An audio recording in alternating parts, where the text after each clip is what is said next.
Muy bienvenidos, queridos amigos, a Formación en la Tradición. Bienvenidos a esta humilde trinchera de Cristo Rey. Bienvenidos a la contrarrevolución hispánica. Bienvenidos a la resistencia católica.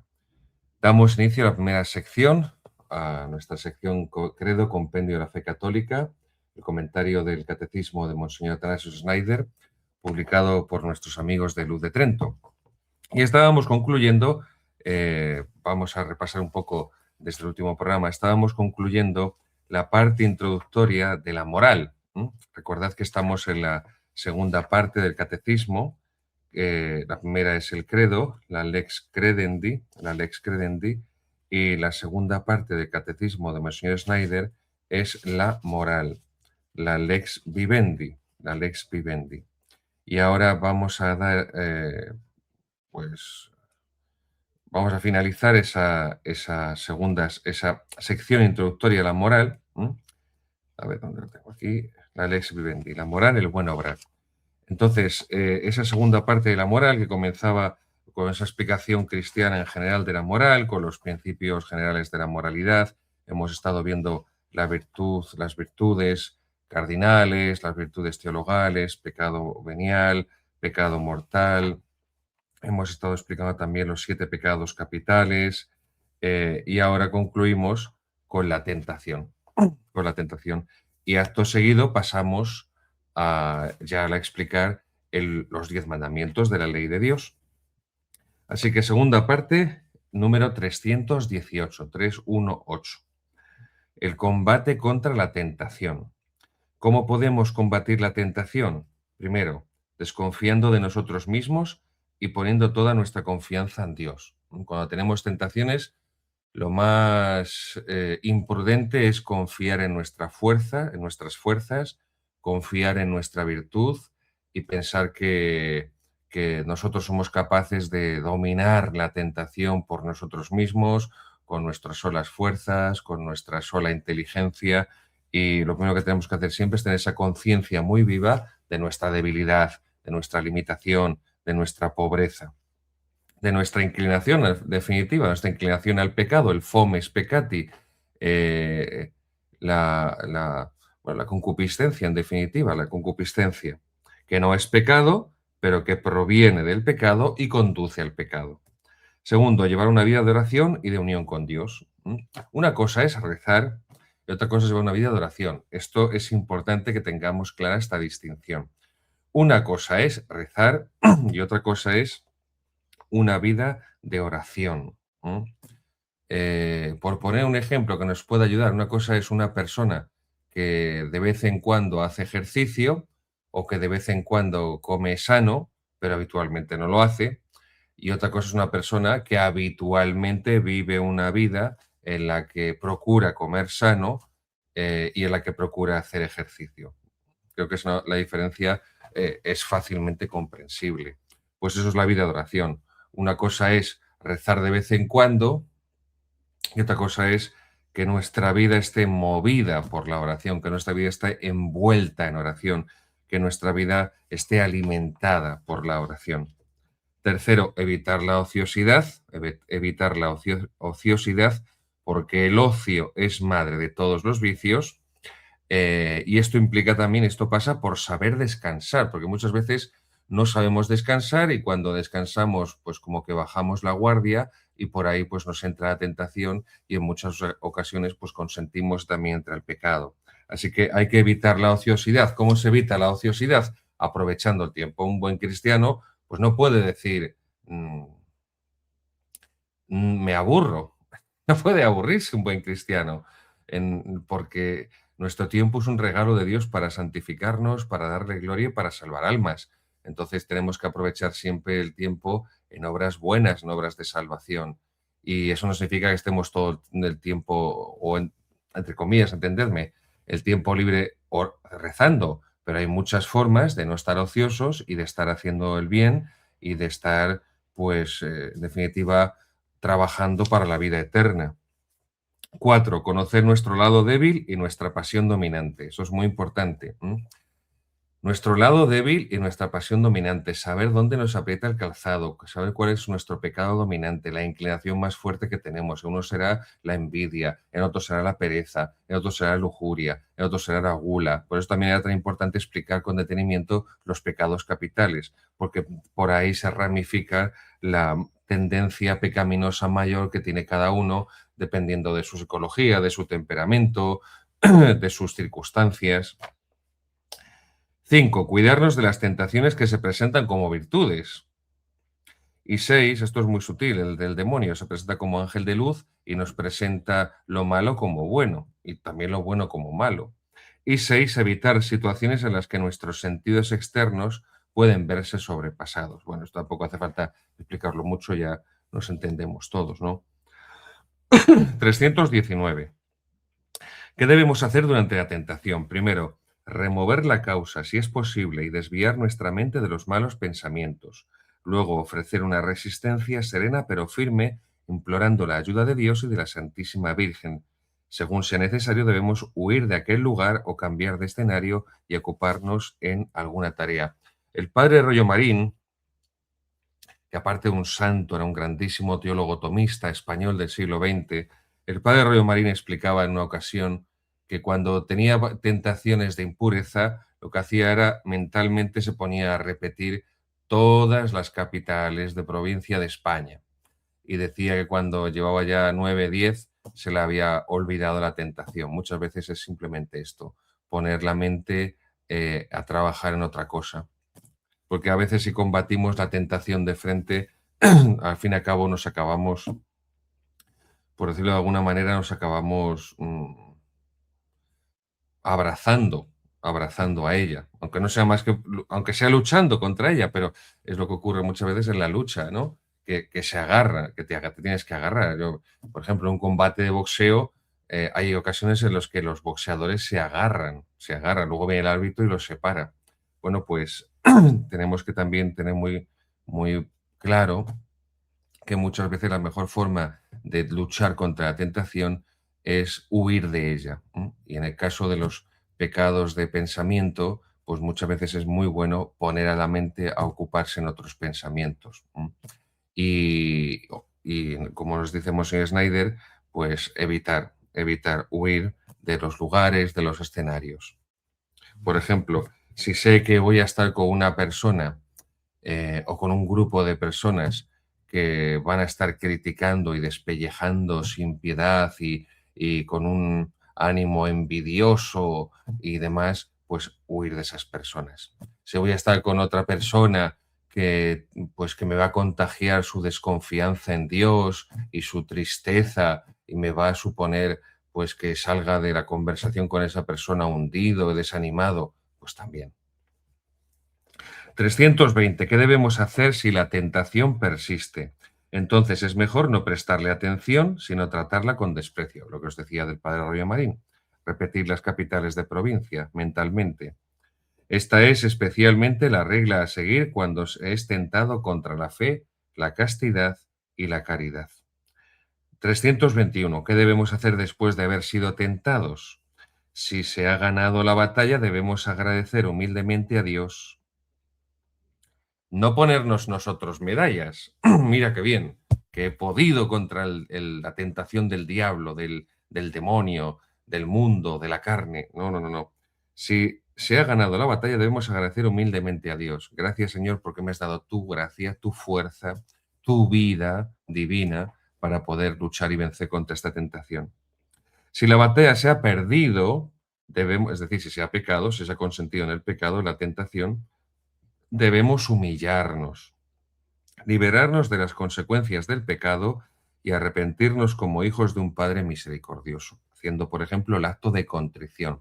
Señor mío Jesucristo, Dios y hombre verdadero, Creador, Padre y Redentor mío, por ser vos quien sois, bondad infinita, porque os amo sobre todas las cosas, me pesa de todo corazón haberos ofendido, también me pesa porque podéis castigarme con las penas del infierno. Ayudado de vuestra divina gracia, propongo firmemente nunca más pecar, confesarme y cumplir la penitencia que me fuera impuesta. Amén. ¿Mm? Si la batalla se ha perdido, debemos humillarnos. No hay humildad sin humillaciones. No hay humildad sin humillaciones. No se puede ser humilde si no aceptamos con fe y con confianza las humillaciones que Dios nos envía. No se puede ser humilde sin humillaciones. Y no se trata de que nosotros busquemos las humillaciones porque Dios es muy sabio, Dios es providente y ya se encarga Él de enviarnos las humillaciones que en cada momento nos son más convenientes, insisto, para que si las vivimos con fe, con confianza, con amor a Dios, crezcamos en humildad. No hay humildad sin humillaciones. Cuando las personas quieren ser humildes, cuando vienen con personas a confesarse y me dicen esto, padre, yo quiero crecer en la humildad, yo quiero ser humilde, ¿qué puedo hacer? Pues yo le respondo, no es tanto de lo que tú hagas, que te pongas a buscar humillaciones, qué hacer para ser humilde, sino que vivas con fe, con confianza, con amor a Dios, las humillaciones que Dios te envíe en el momento que te las envíe y las formas que te las envíe, porque a lo mejor te envía el Señor humillaciones pues que tú no pensabas de ningún modo que te podrían venir así. Y eso es lo santificador. No olvidemos esto nunca. Es Dios quien santifica. Es el Espíritu Santo, el Espíritu de santidad, el Espíritu de santificación que invocamos en los sacramentos, el que nos santifica. Nosotros no somos los que en ese sentido los que obramos nuestra santificación, como si hubiera en nosotros un principio divino, un principio divino. Lo que hay en nosotros es un principio espiritual, que es el alma.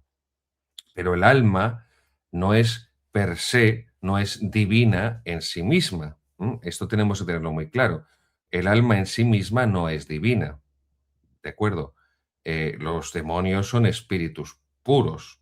¿M? Recordemos esto.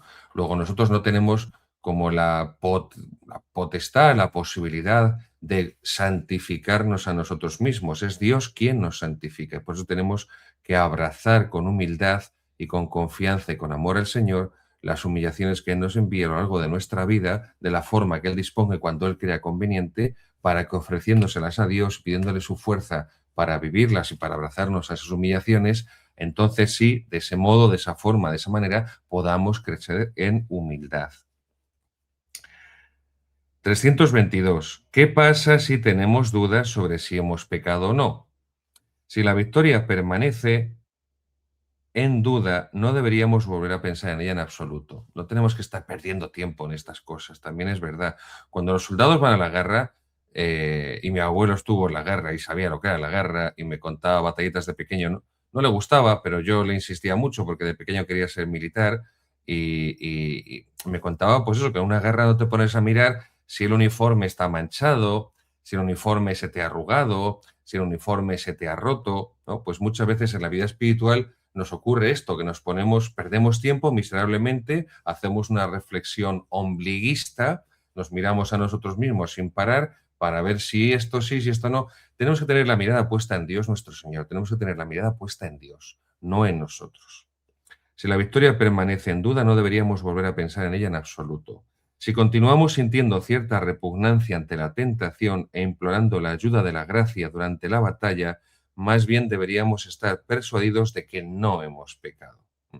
Cuando alguien ha pecado, no tiene dudas. Esto es lo que dice San Alfonso María de Ligorio, doctor de la Iglesia, en su famosa teología moral, que si hay duda de si consentí o no consentí en el pecado mortal, de si estoy o no estoy en gracia de Dios, si hay duda, significa que la persona no ha consentido y no se haya en pecado mortal. Porque cuando caemos en pecado mortal no nos cabe la menor duda. No tenemos dudas al respecto. Lo sabemos perfectamente que hemos reunido las condiciones del pecado mortal. Recordad, materia grave, pleno conocimiento, deliberado consentimiento. Materia grave, pleno conocimiento, deliberado consentimiento. Cuando hemos pecado mortalmente, no nos cabe duda de lo que hemos hecho. Pero mientras haya un resquicio de duda, significa que el consentimiento no fue pleno. No fue pleno. 323. ¿Qué regla debemos seguir en los casos difíciles? Debemos seguir los consejos de un confesor o un director espiritual prudente. Nadie es buen juez en causa propia y por eso tenemos que acudir a sacerdotes buenos, a sacerdotes santos, a sacerdotes llenos de Dios, que es difícil encontrarlos, me diréis algunos, sí, pero os digo también que hay unos cuantos todavía, hay unos cuantos, hay que buscarlos. Esto es como todo, esto es como cuando vas al supermercado y ves la fruta, ¿no? Por ejemplo, ves la fruta y normalmente la gente se pone a escoger la fruta, no coge el primer melón que ve, ni la primera manzana, sandía, pera o la fruta que sea, sino que se pone a ver, ¿no? Pues a ver que si este está más blando, porque me gusta más blando, si este está más duro, si este está más, pues igual, del mismo modo, si este plátano está más verde, si este está más maduro, más amarillo, pues igual que hacemos eso cuando vamos a comprar la fruta, por ejemplo, pues también nos toca cuando con los sacerdotes hay que buscar un buen sacerdote que se ve cuando una persona reza. Si a un seglar, a un fiel, se nota cuando reza y cuando no reza, pues mucho más se le nota a un sacerdote cuando reza o cuando no reza.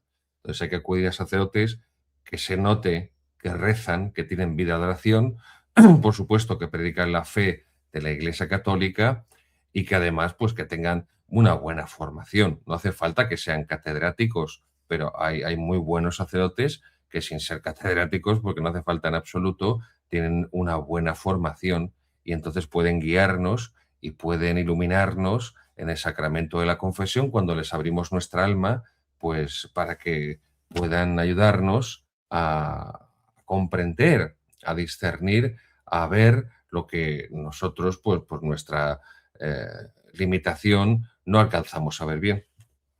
Muy bien, concluimos esta parte introductoria de la segunda parte de la moral del catecismo. Vamos ahora con la sección de los mandamientos de la ley de Dios, que es el capítulo 11. Empezamos el capítulo 11, los mandamientos de la ley de Dios en general, número 324. ¿Qué es el decálogo? El decálogo, pues es una palabra que viene del griego deca, 10, logos, palabras, palabras, las 10 palabras. El decálogo es el código de los 10 mandamientos de Dios, de la ley de Dios, que resume todos los deberes y derechos naturales del hombre. Los 10 mandamientos resumen todos los deberes y derechos naturales del hombre, es decir, que están en nuestra naturaleza humana, están íncitos, están escritos en nuestra naturaleza humana. La ley natural está en los 10 mandamientos. Duns Scoto decía que no, que era a medias, que esto de que la ley natural estaba en los 10 mandamientos de la ley de Dios, solamente decía que estaba en los 3 primeros mandamientos. Luego Guillermo de Ockham va a decir que en ninguno. Lo que dice Santo Tomás es que está en los 10 mandamientos de la ley de Dios, la ley natural, es decir, que no hace falta ser cristiano para vivir los 10 mandamientos, que son algo propio de la naturaleza de todo hombre. O sea, no hace falta ser cristiano para honrar padre y madre. No hace falta ser cristiano para saber que no debo insultar a Dios, no tomar su nombre en vano. No hace falta ser cristiano para saber que tengo que santificar las fiestas, es decir, que tengo que dedicarle a Dios un tiempo especial. No hace falta ser cristiano para vivir que no hay que mentir, que no hay que robar, que no hay que codiciar los bienes del prójimo. Los 10 mandamientos revelados por Dios, es verdad, por supuesto, en el monte Sinaí a Moisés, pero es cierto también que están en la naturaleza humana. 325. ¿Son todos los hombres capaces de conocer estos mandamientos de Dios?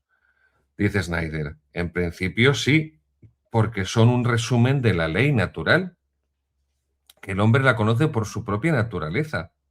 Sin embargo, debido a que conocerlos podía tomar mucho tiempo y esfuerzo, Dios se apiadó de las tinieblas del intelecto, del entendimiento, de la inteligencia del hombre, que le sobrevinieron como resultado del pecado original y reveló también estos mandamientos de manera extraordinaria y explícita, como os he dicho en el Sinaí a Moisés. Es decir, cuando Adán y Eva pecan, con el pecado de origen, con el pecado original, una de las consecuencias es que el entendimiento del hombre, la inteligencia del hombre, se nubla a la hora de conocer el bien.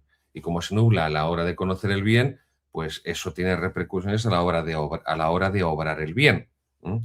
operaris sequiturese, obramos conforme somos. Yo para obrar el bien, primero tengo que conocer el bien. Recordad que Sócrates pensaba que somos buenos porque conocemos el bien, lo que se llama el intelectualismo socrático. No se trata de esto. Y por eso siempre traigo a colación la cita de San Pablo. Veo el bien que quiero y sin embargo hago el mal que no quiero. No se trata de que seamos buenos porque conocemos el bien, solo porque conocemos el bien. Somos buenos porque practicamos el bien, pero no se puede practicar el bien si no lo conocemos. No se puede amar lo que no se conoce. A esto se refiere la enseñanza cristiana. Sin embargo, Dios, sin embargo, debido a que conocerlos, los 10 mandamientos, al hombre le podía tomar mucho tiempo y mucho esfuerzo, Dios se apiadó de las tinieblas de su inteligencia que le sobrevinieron como resultado del pecado original y reveló también estos mandamientos de manera extraordinaria y explícita. ¿No? Luego, ¿son de ley natural los 10 mandamientos? Sí, por supuesto. Y además, Dios también los ha revelado, ¿no?, para que el hombre todavía le fuera más fácil y más directo y más perfecto y más amplio su conocimiento. Los paganos, los que no son cristianos, extra ecclesiam nulla salus. Fuera de la iglesia no hay salvación. Esto siempre lo creyó la Iglesia Católica. Es una frase de San Cipriano de Cartago, de un padre de la Iglesia latina. Fuera de la iglesia no hay salvación. Un pagano puede salvarse fuera de la iglesia. Un pagano puede salvarse fuera de la iglesia si no ha tenido posibilidad de conocer la iglesia, de conocer el evangelio, cosa pues que puede suceder todavía, es difícil, pero bueno, puede suceder. Bueno, puede suceder, no voy a meterme en casuísticas porque si no nos desviaríamos demasiado del tema. Si ha habido por su parte un desconocimiento no culpable, puede salvarse, puede, puede, poder no es deber, no es directo, no es, no, los que no, no, seamos cautelosos y cuidadosos. Bueno, pues si sin culpa suya personal no ha podido conocer la verdad de nuestro Señor Jesucristo y ese pagano vive los 10 mandamientos de la ley de Dios, es decir, la ley natural, la ley que está en su naturaleza humana, puede salvarse. Le va a ser más difícil, mucho más difícil, porque no tiene la gracia de Dios, la fuerza de Dios, la ayuda de Dios, la vida de Dios en él. Le va a ser mucho más difícil. Nosotros la tenemos, somos cristianos, somos hijos de Dios, somos miembros de la Iglesia, tenemos el auxilio divino de su gracia, de su fuerza, de su vida, de su ayuda, y aún así nos cuesta con la oración, con el sacramento de la confesión, con el santo sacrificio de la misa, con la oración del Santo Rosario, el escapulario del Carmen, todo lo que queráis. La medalla milagrosa, y aún así nos cuesta y es difícil, pues mucho más para un pagano. Por eso no se trata de que se salven eh, y, y- y la fe cristiana, la fe católica, la gracia de Dios sea como un añadido. No, es que les resulta muy difícil salvarse. Es imposible, no, pero resulta mucho más difícil. Por eso el sentido del apostolado, el sentido de las misiones católicas, de llevarles la salvación, la verdad completa y de ayudarles porque por sus fuerzas naturales es muy difícil. Luego, un pagano practicando los 10 mandamientos, como dice San Pablo en el capítulo 1 de la Carta a los Romanos, podría salvarse, insisto, condicional, podría. Claro, si ese pagano, imaginad, fuera un musulmán, pues que viva la poligamia como manda el Corán, pues evidentemente está yendo contra la ley natural, porque la poligamia es contraria a la ley natural. O sea que ahí tendría un obstáculo grande para su salvación. Por poner ese ejemplo, simplemente un musulmán que practicara la guerra santa, la yihad, pues como podéis comprender, el mandamiento quinto de no matarás, pues lo tendría realmente muy difícil para poder salvarse. Está observando su religión, sí, pero es que el Islam es una religión de inspiración demoníaca. El Islam es una religión de inspiración satánica. Entonces, siguiendo ese precepto de la yihad, de la guerra santa, lo que va a hacer va a ser irse de cabeza al infierno. No va a ir al cielo por practicar el Islam, al contrario, practicando el Islam va a ir al infierno. Practicando la poligamia que marca el Corán, va a ir al infierno. Luego tendría que ser, en el caso que fuera un islámico, pues un islámico, un musulmán muy particular, que no viviera la poligamia, que no practicara la yihad, la guerra santa, etcétera, etcétera, etcétera. Bueno. 326. ¿Son todos los hombres capaces de cumplir estos mandamientos de Dios? Sí, la gracia de Dios está disponible para todos y con la ayuda de la gracia divina, como dice Filipenses 4:13, con la ayuda de la gracia divina, todo lo puedo en aquel que me conforta. Otra traducción, todo lo puedo en aquel que me fortalece. Confortar es fortalecer.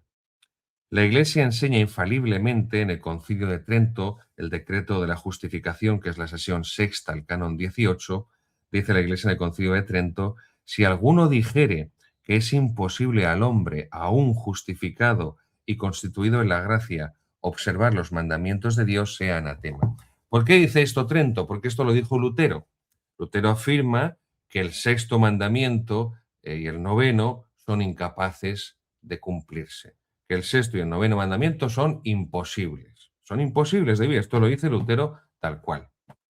Entonces, la respuesta de Trento, que es la respuesta de toda la tradición católica, es Dios no nos pide imposibles, porque sería injusto y entonces no sería bueno. Dios no nos pide imposibles cuando Dios nos pide que vivamos los mandamientos de la ley de Dios, que los hagamos vida en nosotros, que los pongamos por práctica. Él nos da la fortaleza, insisto, la ayuda, la gracia divina, su vida en nosotros, para llevarlos a la práctica y para vivirlos. Insisto, lo que dice Trento, si alguno dijere que es imposible al hombre aún justificado, es decir, recordad la justificación en sentido teológico es el paso del pecado a la gracia, el paso de la vida de pecado, de una vida apartada de Dios, de espaldas a Dios, a la vida de amistad y la vida de unión con Dios, que es la vida de la gracia, la vida del justo. Si alguno dijere que es imposible al hombre, aún justificado y constituido en gracia, observar los mandamientos de Dios, sea anatema, sea excomulgado, sea condenado. ¿Ves? La Iglesia excomulgaba por estas cosas antes, por cosas pues de fe, por cosas de fe, por cosas de fe, por Dios, que no quiero entrar en el tema, pero como la comunión entre los miembros de la Iglesia es fruto, es consecuencia de la comunión en la fe, pues por eso se podía excomulgar a quien no comulgaba en la fe, cuando no había comunión en la fe. No es el caso que hemos visto, por ejemplo, con la Fraternidad de San Pío X, donde hay comunión con la fe católica. No hay más que leer la profesión de fe que publicó recientemente la Fraternidad de San Pío X para comprobar que hay una comunión de fe católica absoluta y que esa profesión de fe es la profesión de fe que podría perfectamente cualquier católico y que debería cualquier católico poder profesar. Igual que el credo de Nicea Constantinopla, Niceno Constantinopolitano, igual que el credo de los apóstoles, igual que el credo Quicumque de San Atanasio. Bueno. 327. ¿Cómo reveló Dios los 10 mandamientos? 50 días después del Éxodo, Dios ordenó a Moisés que reuniera al pueblo de Israel en el monte Sinaí. Allí, en medio de los truenos y relámpagos maravillosos, Dios promulgó el Decálogo. Éxodo 20, 1-18, os recomiendo que lo leáis tranquilamente. Éxodo 20, capítulo 20, versículos 1-18 y Deuteronomio 5, capítulo 5, versículos del 4 al 22. Deuteronomio 5, capítulo 5, versículos del 4 al 22. Luego, recordad que los 10 mandamientos de la ley de Dios que Dios entrega a Moisés en Sinaí se lo entregan 2 tablas, no 5 y 5, sino 3 y 7. En primer lugar, los mandamientos que se refieren a Dios, que se dirigen a Dios directamente, que son los 3 primeros. Amarás a Dios sobre todas las cosas, no tomarás el nombre de Dios en vano, santificarás las fiestas. Y a partir del cuarto, los que se refieren al prójimo, del cuarto al 10. ¿Cuál es nuestro más prójimo? Es decir, nuestro más próximo, nuestra familia. en la que nacemos albergados. Y por eso cuarto mandamiento, a continuación de los tres primeros que se dirigen a Dios directamente, ¿cuál es el cuarto mandamiento? Honrarás a tu padre y a tu madre. Se empieza por la familia. Hay una jerarquía en la caridad. Hay un ordo amoris, como decía San Agustín. El orden del amor sobrenatural, de la caridad, tiene una jerarquía. Empieza por los más próximos, por los familiares, por los compatriotas, bueno, familiares, vecinos, y compatriotas. Aquí también podríamos hablar de lo que entendemos siempre por patria chica, nuestros vecinos, y se va abriendo y se va abriendo. Y luego, además, y ya concluimos, recordad también que al final los 10 mandamientos vienen a ser todos una consecuencia del primero. Ya está. Primer mandamiento de la ley de Dios: amarás a Dios sobre todas las cosas. El primer mandamiento de la ley de Dios. Y el resto son la consecuencia lógica. Si amas a Dios sobre todas las cosas, no tomarás su nombre en vano. Si amas a Dios sobre todas las cosas, santificarás las fiestas. Si amas a Dios sobre todas las cosas, honrarás a tu padre y a tu madre. Si amas a Dios sobre todas las cosas, no matarás. ¿Mm? Al final, los 9 mandamientos siguientes son todos consecuencia y desarrollo, ampliación del primer mandamiento de la ley de Dios: amarás a Dios sobre todas las cosas.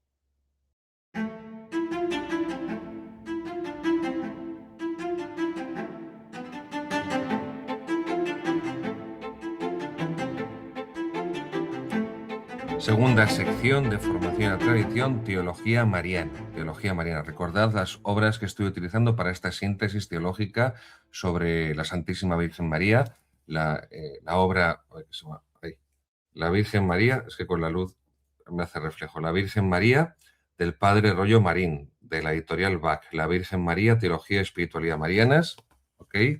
El clásico de el padre Merkelbach, otro dominico tomista, la Mariología, el Tratado de Mariología de Merkelbach. Todo esto está en PDF, se puede encontrar por internet con facilidad. Lo digo sobre todo para mis hermanos sacerdotes queridísimos y para todos los seglares que quieran profundizar teológicamente en las verdades de fe sobre la Santísima Virgen María. Y, por supuesto, el último volumen de la teología dogmática de Michael Schmaus, de su famosísima obra de teología dogmática en 8 volúmenes. Este es el octavo, el último, la Virgen María.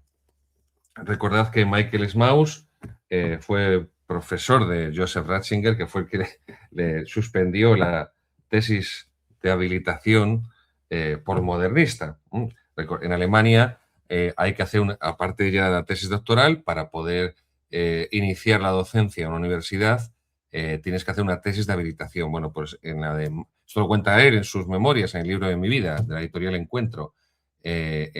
Tuvo en la tribuna a Michael Schmaus y, bueno, pues le echó abajo la tesis de habilitación por modernista. Le acusaba de estar contagiado por las ideas de Joaquín de Fiore, que fue un abad cisterciense. Bueno, no voy a entrar ahí ahora, que si no nos desviamos mucho. Luego, es verdad que el pobre Michael Schmaus, ya el Vaticano II le pilló de anciano y se le fue la cabeza. Entendeme, se le fue la cabeza. Pues que le entró un complejo de inferioridad absoluto, y entonces escribió 2 obras que se titula, bueno, una obra que se titula La fe de la Iglesia Católica, en 2 volúmenes, son 2 tacos así, 2 ladrillacos, en la que él revisa toda su teología dogmática, hace un resumen de esos 8 volúmenes de su teología dogmática, magnífica, magnífica, magnífica, pero incluye pues toda la bazofia de Rahner, pues sobre todo de Rahner, no solo, pero sobre todo de Rahner. También mete cosas de Congar, de Chenú, pero sobre todo de Rahner, porque Rahner se había convertido en el oráculo divino de la teología alemana. Rahner había sido uno de los principales mentores teológicos del Vaticano II. Las ideas de Rahner habían prevalecido en muchos documentos del Vaticano II, tanto en su temática como en su expresión. Y entonces, bueno, pues el pobre Michael Schmaus, pues le entró ese complejo de inferioridad, de que estaba totalmente desfasado ya al final de su vida, que se sentía ya un viejecito. Y insisto, Y podría haber hecho una obra genial si hubiera resumido todos sus 8 volúmenes en esos 2 tacos, hubiera hecho un resumen, una síntesis perfecta que además necesitaba, porque tenemos que ser conscientes, a menos que se disponga de mucho tiempo de estudio, pues no es fácil ponerse a leer los 8 volúmenes de Smaus. Entonces, si se te hace un resumen en 2, pues bendito sea Dios, nunca mejor dicho. Pero, insisto, lo malo es que esa síntesis, pues la articuló con la teología trascendental de Ranner, y entonces, bueno, no voy a decir que sea una obra, La fe de la Iglesia de Smaus, herética, pero desde luego no tiene ni mucho menos la ortodoxia y todos los elementos magníficos que tenía su gran teología dogmática. Pero bueno, vamos con nuestra Madre la Santísima Virgen María. Hemos explicado a estas alturas ya, en programas anteriores, explicamos, queridos míos, primero, la Virgen María en la historia de la salvación, en la Sagrada Escritura, tanto en el Antiguo como en el Nuevo Testamento, hicimos la exégesis de los pasajes correspondientes. Después comenzamos a explicar los 4 grandes dogmas marianos, los 4 dogmas marianos. El primero, el de la maternidad divina, el segundo, el de la virginidad perpetua, el tercero, el de la Inmaculada Concepción, la perfecta redención de la Santísima Virgen María, la Inmaculada Concepción, la plenitud de la gracia, y en el último programa terminamos con la Asunción en cuerpo y alma a los cielos, que es la definición dogmática que hizo Pío XII en 1950. Por cierto, el Papa solo es infalible cuando hace una proclamación dogmática, cuando proclama dogmas de fe, en materia eso, de fe y de costumbres, de fe y de moral. Es decir, la última vez que hubo una proclamación dogmática fue aquí, en 1950, con Pío XII, cuando proclamó el dogma de la de la Asunción de María Santísima en cuerpo y alma a los cielos. No ha habido ningún dogma más desde entonces. Es decir, no hay ninguna verdad vinculante que se haya vuelto a proclamar desde entonces. Es que prácticamente eh,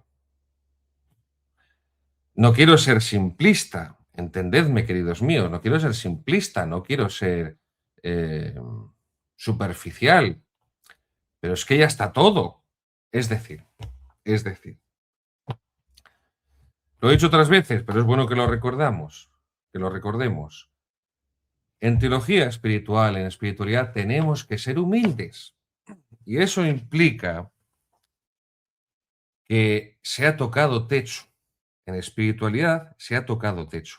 Con Santa Teresa de Jesús y con San Juan de la Cruz, doctores de la Iglesia, la espiritualidad católica, la mística católica, la oración, la vida de virtudes, de mortificación, de abnegación, de penitencia, todo eso ha tocado techo.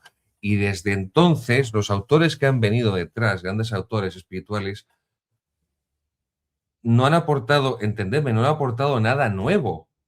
Lo que han hecho ha sido reformular lo que había, pues de otra forma, de otra forma, o relacionarlo.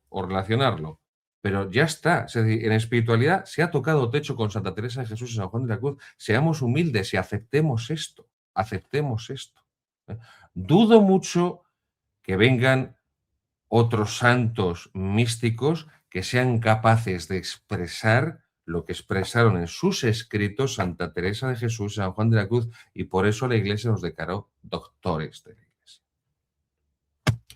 Pues en teología, queridos míos, en teología no vamos a saber más que Santo Tomás de Aquino, el gran teólogo, el maestro, la fuente de la teología católica, el teólogo de todos los doctores, el máximo teólogo de todos los doctores de la Iglesia. No vamos a superar a Santo Tomás de Aquino. Podemos profundizar en lo que él enseñó. Podemos exponerlo, explicarlo, unas formas más sencillas, ¿de acuerdo? Podemos relacionarlo con otros autores, sí, por supuestísimo, faltaría más, pero no vamos a superar teológicamente a Santo Tomás.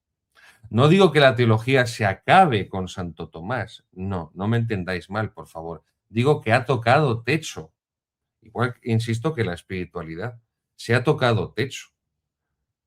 El diario del alma bueno, mejor dicho, la historia de un alma, de Santa Teresita del Niño Jesús, doctora de la Iglesia. Es preciosa, es maravillosa, es un alimento de vida espiritual, pero al final Santa Teresita de Jesús no es otra cosa que una borracha, perdonadme más en las palabras, no son mías, son de autor espiritual especialista Santa Teresita, es una borracha de San Juan de la Cruz. Si es que ella lo reconoce, que su alimento es San Juan de la Cruz. Que ella lo formule de otra manera, con un carisma particular, el caminito a la infancia espiritual, de acuerdo, pero ya está. El hermano Rafael, que también estaba totalmente empapado de San Juan de la Cruz, pues lo mismo. San Carlos de Foucault, pues con su carisma particular, pero San Carlos de Foucault lo había leído no sé cuantísimas veces, no sé, es que lo leía en sus escritos, en sus meditaciones hace mucho tiempo. Pues no sé si eran 14 veces o no sé cuántas, había leído 17, las obras completas de Santa Teresa de Jesús y el comentario al Evangelio de San Juan Crisóstomo. No, de San Mateo, San Evangelio de San Mateo. Entonces quiero deciros que seamos también en esto humildes y todas las verdades de fe ya están proclamadas, todas las verdades de fe ya están explicitadas, ya está. Queda solamente la corredención mariana, la mediación universal y la corredención de la Santísima Virgen María, el quinto dogma mariano. Es el único que falta por proclamar, pero ya no va a haber más dogmas. Es decir, está total y completamente explícito. No sé qué significa que no podamos ir profundizando, insisto, porque el misterio de Dios es inagotable, lo dice San Juan de la Cruz. El misterio de Dios, lo dice en su vida en Monte Carmelo, que Dios es una mina en la que hay tantos yacimientos y tanta riqueza en el interior del corazón de Dios, la altura, la anchura, la profundidad del amor de Cristo, de la que habla la carta a los Efesios, pues de esto se trata, ¿no?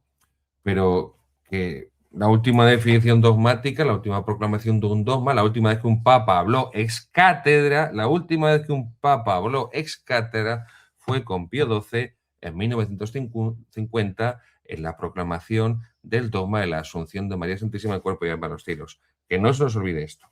Ahora, dicho esto, dicho este introito tan largo, que creo que nos viene bien a todos para situarnos, porque no se trata de que sepamos cosas, sino de que esas cosas las tengamos ordenadas. No se trata de que yo me ponga a pintar una montaña, un árbol, una casa, sino que eso esté encuadrado en un paisaje, donde haya un orden, una simetría. Pues lo mismo nuestros conocimientos teológicos. No se trata de que tengamos conocimientos teológicos, pues, pues como el que colecciona, no sé, sellos. No, no se trata de que podemos llevar la ropa encima y no llevarla puesta. Podemos ir desnudos a la calle y no, llevo la ropa encima. Sí, pero la llevas encima del hombro, vas desnudo. Llevas los zapatos en la mano en lugar de llevarlos en los pies. Llevas la camisa colgada al hombro y los pantalones en lugar de llevarlos puestos. O sea, se puede llevar la ropa encima y no estar vestido. ¿Mm? A esto me refiero. Podemos tener conocimientos de teología católica, pero no estar articulados, no ser sistemáticos, no estar ordenados. Por eso es bueno también a veces abrir un poquito el horizonte para hacer el marco, como la pantalla, para hacer el cuadro en el que ubicar, en el que colocar, en el que poner los conocimientos teológicos. Bien. Ahora vamos a terminar esta sección, ¿no? Si no me da tiempo hoy, en el siguiente programa sí, de la teología de la Santísima Virgen María, con esa verdad también de fe proclamada por el Papa Pablo VI de la Virgen María como madre y modelo de la Iglesia. La Virgen María es miembro de la Iglesia, pues ha recibido la gracia de Cristo de manera superior al resto y por eso es solidaria de la estirpe de Adán. Que María sea miembro de la Iglesia significa también, evidentemente, que es la reina de la Iglesia, reina y madre de la Iglesia. Reina y no es una más, no como decía el Papa Francisco, una discípula. Es discípula de Cristo, sí, la mayor discípula, la primera discípula, sí, pero es la madre de la Iglesia. No es una más. De modo que la Santísima Virgen María que ha sido la primera redimida por Cristo, ya lo vimos cuando explicamos el dogma de la Inmaculada Concepción, ha sido redimida previamente, como dice Pío IX en la proclamación 1854 del dogma de la Inmaculada Concepción, en previsión de los bienes futuros, ha sido redimida previamente, de modo que ha sido redimida por Cristo, pero no como un remedio más, sino para una colaboración en la Iglesia del todo singular, la mediación de la Santísima Virgen, la mediación universal, la mediación maternal universal de la Santísima Virgen María, es decir, la corredención mariana, la corredención de la Santísima Virgen María. María, la Santísima Virgen, ha cooperado con Cristo a la redención, a la salvación del género humano. Por eso os decía que es el quinto dogma mariano, que es el que falta de proclamar, y que la Iglesia, si no se hubiera vuelto loca con el ecumenismo desde el Vaticano II, si la Iglesia no se hubiera hecho no ecuménica, sino ecumaníaca, ya estaría proclamado este quinto dogma. Pero como desde el Vaticano II vivimos mirando a los protestantes, ¿no? Y por eso se inventaron una misa, la misa nueva, que fuera más parecida al rito protestante. Esto lo dice Bugnini, ¿eh? Y lo dice Jean Guiton, amigo íntimo de Pablo VI. No lo dice Gabriel Calvo Zarraute. Bugnini escribió un ladrillaco así, que se llama La Reforma Litúrgica, claro, en la cual él se autojustificaba, sobre todo cuando Pablo VI se entera de que es masón y en lugar de hacerle cardenal y nombrarle prefecto de culto divino, le destierra a la nunciatura de Irán, a la nunciatura de Irán. Buñini no era de la escuela diplomática, los que van a las nunciaturas son los que están los que han ha pasado antes y estudiado en la escuela diplomática. Buñini no era diplomático, no venía de la escuela diplomática, Buñini era liturgista. Ya la había, hace una barbaridad, ya la había liado Pío XII porque puso a Bugnini a hacer la reforma de la Semana Santa en el año 50. O sea, no penséis que de repente Bugnini cayó del cielo como un extraterrestre en paracaídas con Pablo VI para inventarse y fabricarse la misa nueva, pues como cuenta Luis Bouget, todo lo me habéis oído, Luis Bouget, nada sospechoso de tradicionalismo, cuenta que la plegaria segunda de la misa nueva se la inventara una tratoría del Trastevere, la escribieron en una servilleta, o sea, ese era el nivel, ese era el nivel. Bueno, pues Bugnini se inventa, no tiene ningún apoyo en la tradición, en la historia de la Iglesia, se inventa la misa nueva. Yo no digo que sea inválida la misa nueva, ¿eh? Yo no he celebrado 15 años cuando estaba en las parroquias, ojo, no estoy diciendo que la misa nueva sea inválida, por supuesto que no. Tampoco lo dijo Monseñor Lefebvre. No digo que la misa inválida, perdón, que la misa nueva no dé gloria a Dios, que santifique a las almas, en absoluto, pero hay que reconocer que tiene los orígenes que tiene. O sea, un niño puede ser un bastardo, en el sentido más etimológico de la palabra, puede ser un hijo de una prostituta, en el sentido más literal de la expresión, y ser un niño guapísimo, monísimo, simpatiquísimo, inteligentísimo, pero tiene los orígenes que tiene. Entonces, vamos a ver, llamemos al pan pan, como decimos en español, y al vino vino. O sea, la misa nueva santifica, sí. La misa nueva transmite la fe, sí. La misa nueva da gloria a Dios, sí, pero tiene los orígenes que tiene. O sea, también seamos honestos, no seamos maniqueos, no seamos maniqueos. Bueno, pues ya no sé por qué iba todo esto, se me ha ido la olla. Ay, señor, me estoy haciendo mayor. Bugnini escribe ese tocho de la reforma litúrgica y Jean Guiton, que era amigo íntimo, un filósofo francés, seglar de Pablo VI, reconociendo pues, que se ha hecho la reforma litúrgica de la Misa Nueva para entenderse mejor con el mundo protestante. Entonces, desde entonces, como vivimos mirando a los protestantes, pues todo lo que sea enaltecimiento, reconocimiento, devoción, alabanza a la Santísima Virgen María, claro, como los protestantes no soportan a la Santísima Virgen, pues todo eso tenemos que andar con cuentagotas. Es verdad que Juan Pablo II tendría sus cosas el hombre, pero no nos cabe la menor duda que San Juan Pablo II es un hombre mariano, un hombre enamorado de la Santísima Virgen, devoto, amante del Rosario. Bueno, tiene sus cosas, como pues tiene ahí lo de Asís, ¿no? La aquelarre de Asís de 1986, el beso al Corán. Sí, que esto somos así, los seres humanos, somos así. Pero bueno, era un gran enamorado de la Santísima Virgen Juan Pablo II. Esto creo que es algo que nadie puede poner en duda.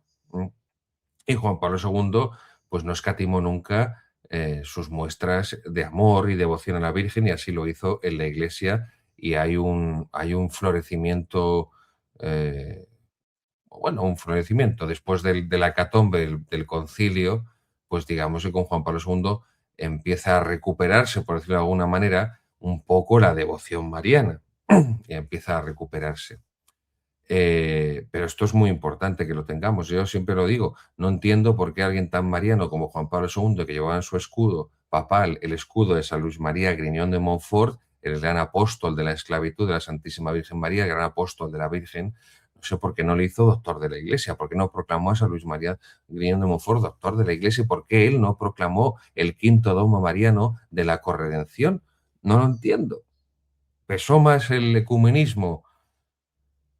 Así nos luce el pelo, queridos míos. No podemos estar mirando a los herejes protestantes, iba a decir una palabrota y me estoy empezando a calentar ya, no podemos estar mirando a los puñeteros protestantes y obrar en la iglesia conforme a los protestantes. Esto es como si vosotros en vuestra casa hacéis o deshacéis, decidís o dejáis de decidir en virtud de lo que va a pensar el vecino.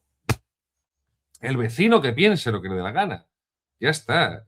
Yo haré lo que tenga que hacer conveniente en mi casa. Pues lo mismo en la Iglesia Católica. Tenemos que hacer la voluntad de Dios. Y lo que piensen los protestantes nos da exactamente igual. Si los protestantes no quieren ser católicos, a ver si ya se les mete a los funcionarios eclesiásticos en la cabeza. Los protestantes, los musulmanes, los judíos, los budistas, no quieren ser católicos. Vamos a dejar ya de estar de rodillas delante de ellos con el ecumenismo, con el diálogo interreligioso, la sinodalidad, tender puentes, derribar muros, todas estas estupideces y payasadas, y vamos a dedicarnos a dar gloria a Dios y a salvar almas. Y para eso, a Jesús por María. Así es un per Mariem. Vamos de la mano de la Virgen. Por eso vamos así a ser cada día más marianos, más devotos de la Virgen, y a que la Santísima Virgen María esté cada día más presente en la vida de la Iglesia, en el culto de la Iglesia, en la predicación de la Iglesia, en las familias, en todas las realidades humanas. Bueno, pues ¿por qué? La Santísima Virgen María es el modelo de la Iglesia, es tipo, tipos en griego, tipo y modelo de la Iglesia. Por tipo se entiende el conjunto de caracteres de una especie que la resume de manera ejemplar. Así, personas del Antiguo Testamento son tipos, son un tipo de lo que va a suceder en el Nuevo Testamento. Por ejemplo, la salvación en el arca de Noé es un símbolo de la Iglesia. Y por eso extra ecclesiam nulla salus. ¿Quiénes se salvaron? Los que estaban en la barca. Los que estaban en la barca. Y solo los que estaban en la barca. ¿Quiénes se salvan? Los que están en la iglesia. Y solo en la iglesia. Solo en la iglesia. Bueno, esto nos llevaría también mucho tiempo explicarlo y nos alejaría todavía más de esta explicación de la teología de la Virgen, porque nos meteríamos en cuestiones de eclesiología y de antropología teológica. Ya veis, es lo bueno que tiene la teología. Por eso dice Santo Tomás de Aquino al principio de la Suma Teológica que la teología es una.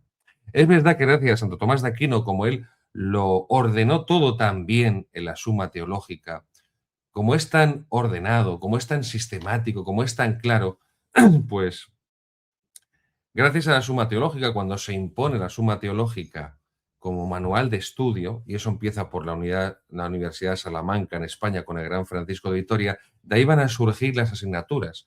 Las asignaturas teológicas, las asignaturas de la teología, los compartimentos, por decirlo de alguna manera, las secciones en las que podríamos dividir la teología, la cristología, la eclesiología, la mariología, la antropología teológica, la sacramentología, la teología moral, todo eso proviene de esa gran sistematización y ordenación que hizo Santo Tomás de Aquino en la Suma Teológica. Pero bueno, pero para que entendamos esto, igual que es tipo de la Iglesia la salvación en el arca de Moisés, pues donde Moisés, estoy yo apañado, de Noé, en la barca de Noé, del diluvio universal, pues del mismo modo, pues la Iglesia del Nuevo Testamento es el arca de salvación. Modelo indica más bien una representación ideal de algo que va a hacer. María es tanto tipo como modelo. Por ejemplo, en las letanías lauretanas del Rosario, cuando decimos arca de la nueva alianza, el arca de la antigua alianza, todos sabemos lo que es, el arca de la nueva alianza es la Santísima Virgen porque lleva a Cristo, porque es la portadora de Cristo. Eso es un tipo, una figura del Antiguo Testamento que ayuda a comprender y, por decirlo de alguna forma, proyecta en el futuro lo que será la imagen en el Nuevo Testamento. El arca de la antigua alianza, el arca de la nueva alianza, la Santísima Virgen, el sacrificio de Abraham, el Antiguo Testamento, el sacrificio de Cristo en la cruz, el Nuevo Testamento. María es tanto tipo como modelo, pues ha precedido la instauración de la Iglesia por parte de Cristo y goza de cualidades que adornan a la Iglesia como la virginidad, la maternidad y la santidad. Es virgen y madre, virgen y al mismo tiempo madre, madre sin dejar de ser virgen. Solo Dios podía hacer este milagro grandísimo. Por eso, cuanto más seamos de la Virgen, cuanto más marianos, más cristianos. Cuanto más marianos, cuanto más devoción a la Virgen, cuanto más marianos, más cristianos. Y por último, la maternidad y la intercesión de la Virgen respecto a la Iglesia. La Santísima Virgen es madre de la Iglesia, de los fieles y de los pastores, ¿no? Porque es madre de Cristo y por lo tanto es madre del cuerpo místico de Cristo que es la Iglesia. Cristo es la cabeza, la Virgen, Cristo es la cabeza, nosotros somos los miembros del cuerpo místico de Cristo y como dice San Bernardo, gran San Bernardo, uno de sus sermones, la Virgen es el cuello, el acueducto que transmite la cabeza, que transmite, que une, que hace de puente entre la cabeza y los miembros, el acueducto. Se le llama San Bernardo a la Virgen en uno de sus sermones. La Virgen es madre de la Iglesia, de los fieles y de los pastores, porque la Iglesia es la continuación de Cristo, el cuerpo místico de Cristo, 1 Corintios capítulo 12, y ella, y a ella, la Virgen, se extiende, o mejor dicho, a la Iglesia se extiende la maternidad de la Virgen. La maternidad de la Virgen se extiende como ese cuello a la Iglesia, al cuerpo místico de Cristo, uniendo la cabeza y los miembros. La enseñanza de San Pablo en 1 Timoteo 2:5, en la que se habla de un solo mediador entre Dios y los hombres, Cristo Jesús, no excluye que haya mediaciones diversas subordinadas a Cristo. Desde la antigüedad se ha empleado el término medianera, especialmente en relación con la colaboración de María a la redención por su fiat, por su sí. Fiat mi secundum verbum tuum, hágase en mí según tu palabra. Esto lo dedicamos especialmente al infame Tucho con su asqueroso documento en el que pretendía arrancarle a la Virgen ese título de medianera universal y corredentora. Que Dios le confunda. Se ha difundido mucho la mediación universal de la Virgen en la comunicación de la gracia divina, medianera de todas las gracias. Lo que, por ejemplo, representa la aparición de la medalla milagrosa con esas manos de la Virgen de la que salen los rayos, las gracias. Pero en cierto sentido, todos los santos asociados a Cristo, unidos a Cristo, también participan de la obra de salvación, de la obra de intercesión, pero evidentemente María por encima de todos ellos, porque es la Madre de Dios y es la Madre de todos los santos, como decimos en las letanías. Quizá para entender mejor lo propio de la mediación universal de la Virgen, se debe acudir a su carácter materno, a su maternidad divina, porque todo discípulo la debe acoger como madre. Juan 19. Madre, ahí tienes a tu hijo, hijo, ahí tienes a tu madre. Y todo hombre, por estar llamado a la redención, a la salvación de Cristo, y estar llamado a formar parte, a integrarse en el cuerpo místico de Cristo, que es la Iglesia, es, por lo tanto, objeto de la solicitud maternal de la Santísima Virgen María. Del cristiano para que llegue a ser santo, y para que se salve y llegue a ser santo, y del pagano para que también llegue a convertirse y a salvarse y alcanzar la santidad. Y la realeza de la Santísima Virgen María, que es una fiesta litúrgica del rito antiguo bueno, pues en el rito nuevo, pues también la quitaron de en medio. La realeza de la Santísima Virgen María fue propuesta por Pío XII y tiene su fundamento en las figuras femeninas asociadas al rey del Antiguo Testamento. Es decir, en el Antiguo Testamento la reina no era la esposa del rey. En el Antiguo Testamento la reina era la madre del rey. Y por eso se ve perfectamente con Salomón, ¿no? La reina es su madre, Betsabé. La realeza de María, especialmente propuesta por Pío XII, tiene su fundamento en las figuras femeninas asociadas al rey en el Antiguo Testamento, madre y esposa, que se integran en la noción de la Virgen como nueva Eva, como la llaman los padres, María como la nueva Eva, y así continúa la participación en la gloria con Cristo, el nuevo Adán, que viene a salvarnos y a redimirnos del pecado del primer Adán, del Adán mortal, del Adán, mejor dicho, Adán carnal, pues el nuevo Adán con la nueva Eva vienen a redimirnos. Si por Adán y Eva vino el pecado al mundo, por el nuevo Adán que es Cristo, por la nueva Eva que es la Santísima Virgen María, con esa pareja nos llega la redención. Bueno, pues hemos concluido esta exposición que hemos venido haciendo en los programas anteriores sobre los fundamentos teológicos, sobre la teología acerca de la Santísima Virgen María.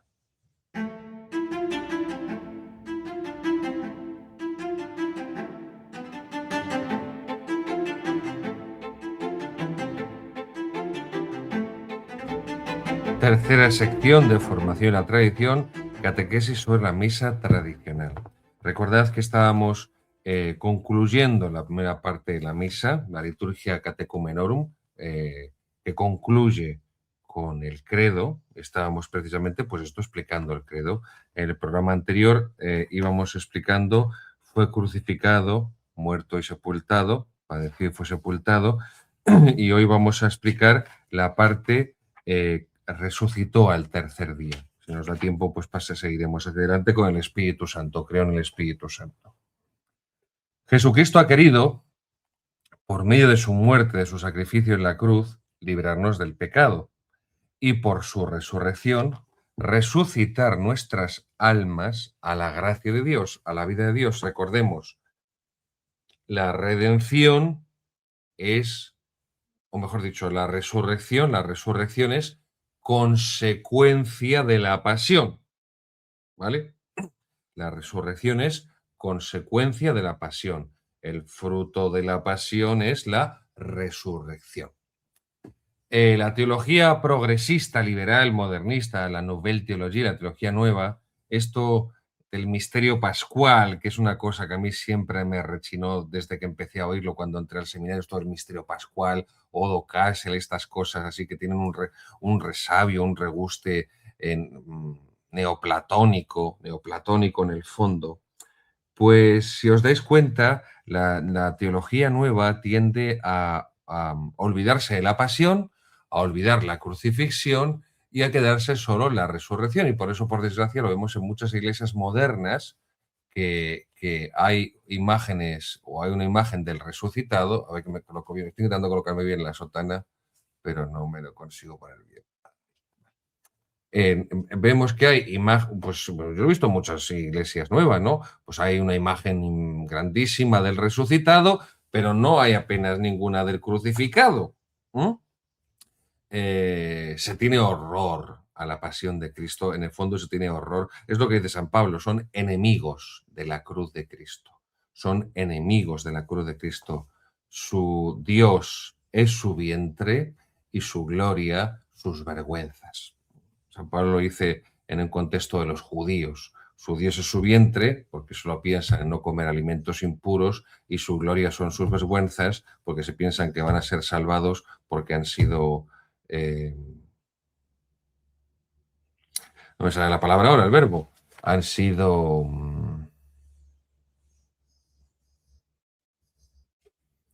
vamos, que les han cortado el prepucio, pero es que no me acuerdo cómo se llama eso. Bueno, esto. Su Dios es su vientre, su gloria, sus vergüenzas son enemigos de la cruz de Cristo. No, no. La teología moderna es enemiga de la cruz de Cristo, es enemiga de la pasión de Cristo. Eh, y por eso se tiende también a oscurecer, a ocultar o a eliminar ya directamente todo lo que es la pasión de Jesucristo en la Santa Misa y en la predicación cristiana. Y se habla solamente y se centra solo en la resurrección, olvidándose de que la resurrección es consecuencia, insisto, es fruto de la pasión. La gracia de Dios en nuestra alma es una participación de la gracia que hay en el alma de nuestro Señor Jesucristo y que se nos da en el bautismo. ¿Mm? Cuando recibimos el sacramento del bautismo, donde se nos borra el pecado original, el pecado de origen de Adán y Eva, donde recibimos la fe, la esperanza y la caridad, las tres virtudes cardinales, recibimos la gracia de Dios en nosotros, recibimos la vida de Dios en nosotros, en nuestra alma, en nuestra alma. Y por eso San Luis, el rey de Francia, cuando bautizaba circuncisos, ya me lo ha dicho Marcos, gracias queridísimo Marcos, nuestro realizador, no me salía, circuncisos, bueno, porque le cortan el prepucio, pues se piensan los judíos que por tener la circuncisión ya se van a salvar. Y por eso dice San Pablo, su Dios es su vientre, su gloria sus vergüenzas. Piensas que por estar circuncidados y por no comer alimentos impuros, ya por eso van a ser salvados. Pero bueno, a lo que iba, perdonadme. La gracia en nuestras almas es una participación de esa gracia que hay en el alma de Jesucristo, porque Jesucristo es verdadero hombre, no lo olvidemos, es verdadero hombre y perfecto hombre. Y para ser perfecto hombre tiene que tener un alma humana. Y ese alma humana es la que está, como dice el Evangelio de San Juan en el prólogo, lleno de gracia y de verdad. Lleno de gracia, mira, tengo por aquí, vamos a verlo, el capítulo 1 de San Juan, el prólogo, que sabéis que es el último evangelio que se lee en la misa tradicional. Y dice,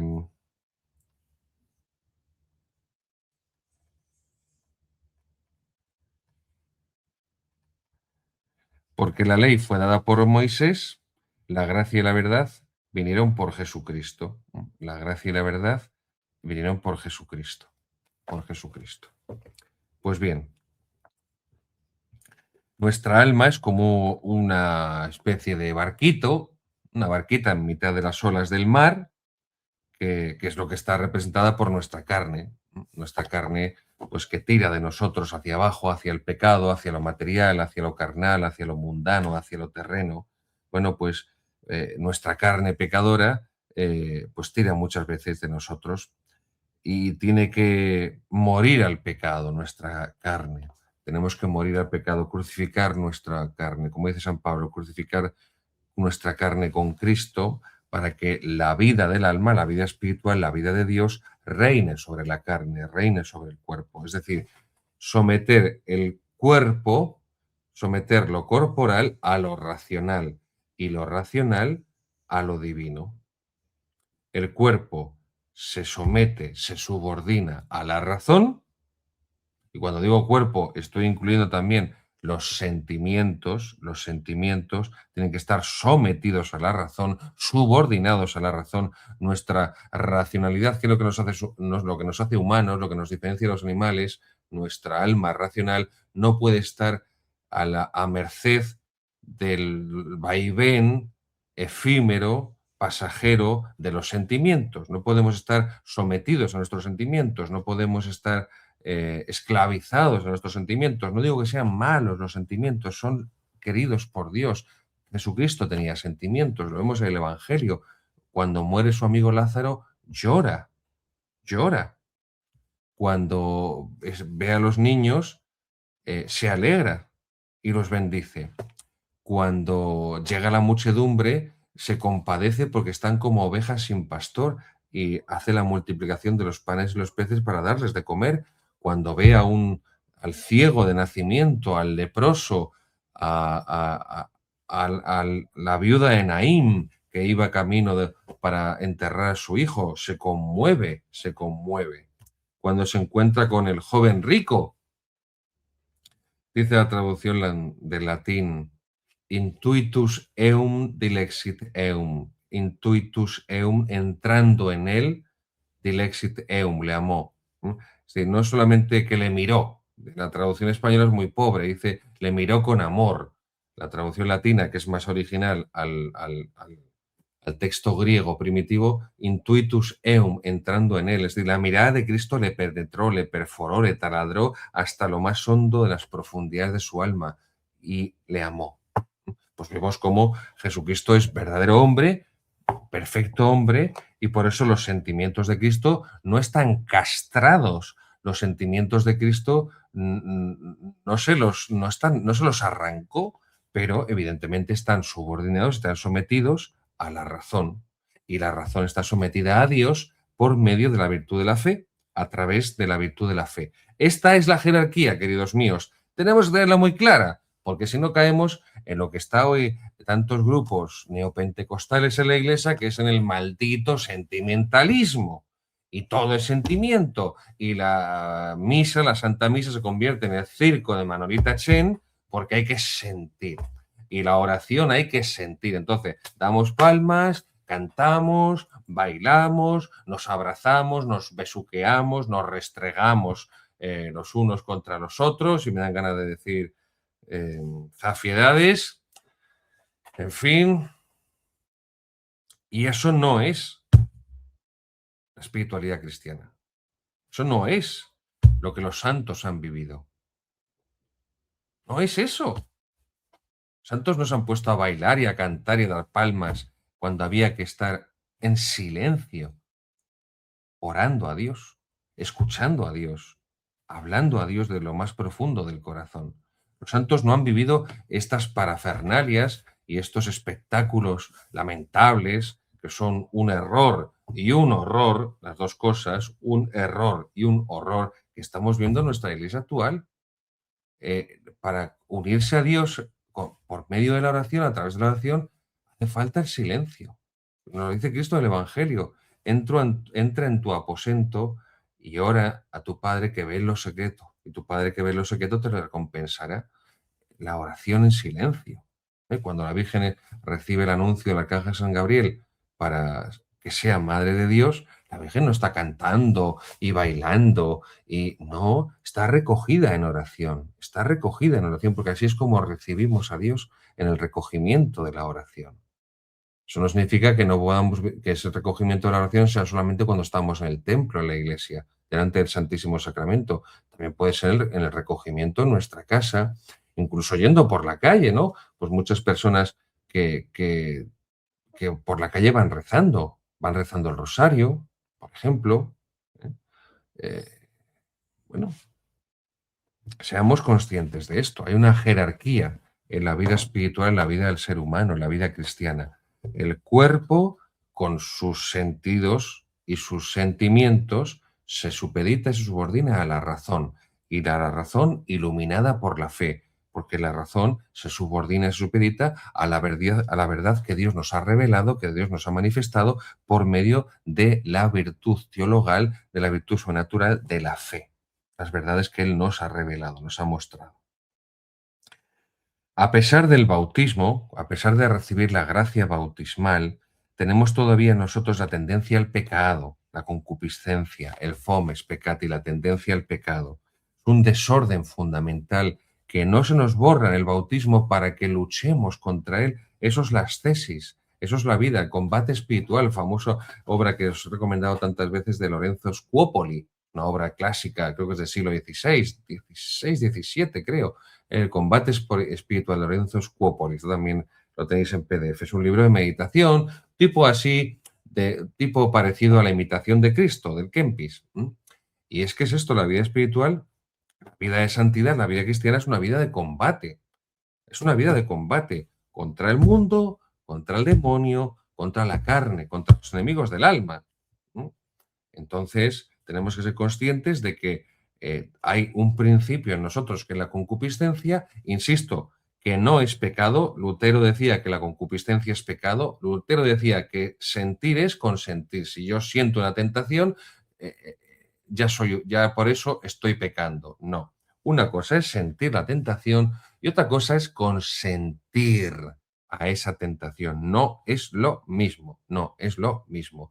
Lutero por eso va a decir que el hombre está empecatado de pies a cabezas, simul justus et peccator, que somos justos y pecadores a la vez, que no podemos ser redimidos por Cristo porque seguimos siendo pecadores y que al final no es la redención lo que hemos recibido de Cristo, sino una amnistía. Dios nos ha declarado inocentes, pero sabiendo que somos culpables.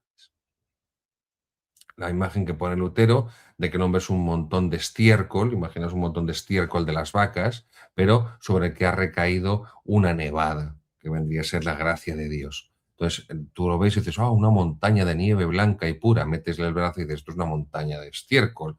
Pues estas cosas son las que... Esto está escrito por Lutero, ¿eh? Esto está en las obras de Lutero, no me lo estoy inventando. La verdad es que después de tomarme cajas y cajas y cajas y palés de omeprazol, de protector de estómago, pues he leído estas bazofias asquerosas de Lutero, porque para criticar hay que conocer. No podemos criticar una película si no la vemos, no podemos criticar un libro si no lo vemos, no podemos hacer una crítica de un cuadro o de una comida si no la hemos probado. Yo no puedo criticar, yo qué sé, pensad en cualquier comida de otro país que no hayáis probado. Si no la he probado, no puedo criticar no puedo decir si me gusta o no me gusta, si es muy salada o si es muy sosa o si es muy picante o si no puedo hasta que no lo pruebo, pues esto igual. Hay que leer al hereje, al gran hereje de Lutero, que decían el Vaticano en la época del Papa Francisco, que era un testigo del Evangelio.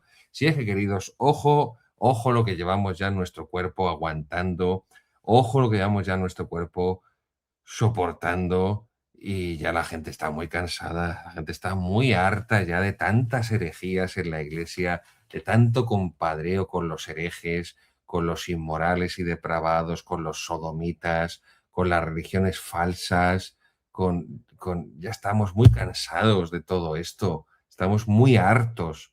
Queremos ser católicos, queremos vivir católicos, queremos vivir en la gracia de Dios, en la amistad de Dios, en gracia del Señor.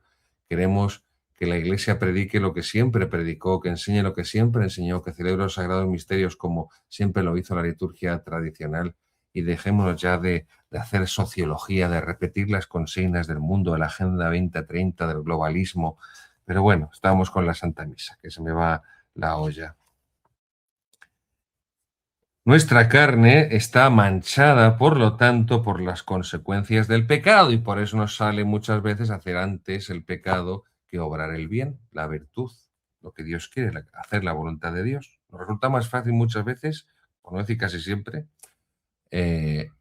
hacer nuestra voluntad que hacer la voluntad de Dios.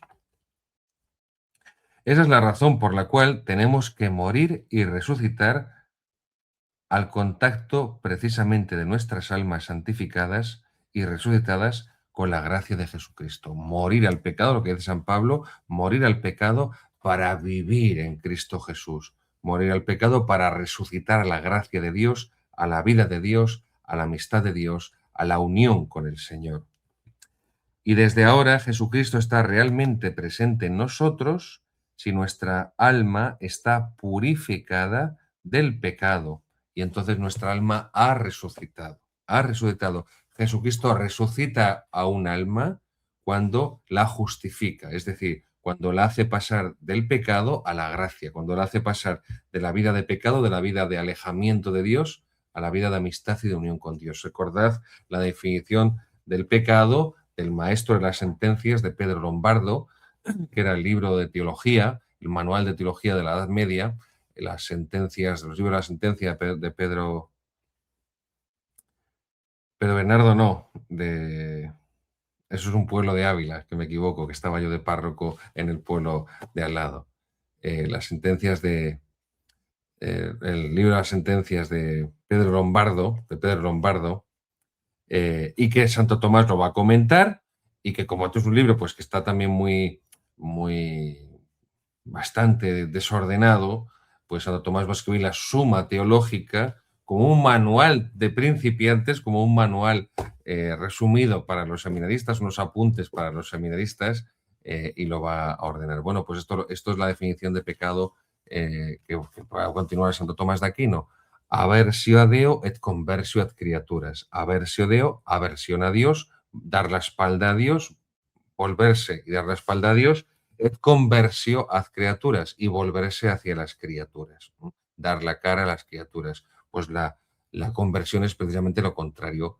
Aversio ad criaturas, aversio ad criaturas, volverse y dar la espalda a las criaturas, a las cosas creadas, no porque sean malas, que no lo son porque son obra de Dios, y vio Dios que era bueno, como nos dice el capítulo 1 de Génesis, sino porque no son Dios. Como no son Dios, están después de Dios.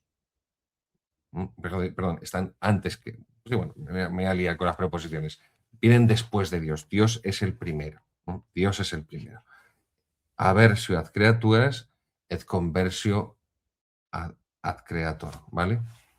Si el pecado es aversio a Deo et conversio ad criaturas, la conversión será conversio a Deo, convertirse a Dios, dar la cara a Dios, volverse hacia el Señor, y aversio ad criaturas, dejar a las criaturas en segundo plano, en segundo lugar. No poner a las criaturas en el lugar de Dios, que eso es al final la modernidad. Eso es lo que hay. La modernidad como conjunto de ideas, como sistema de ideas, como ideología, no en cuanto cronológicamente, como mediación de tiempo, la edad moderna, no, sino esa mentalidad moderna, que es antropocéntrica y consiste en poner al hombre en el centro, en deificar, en divinizar al hombre, en definitiva, a quitar a Dios de medio y poner al hombre.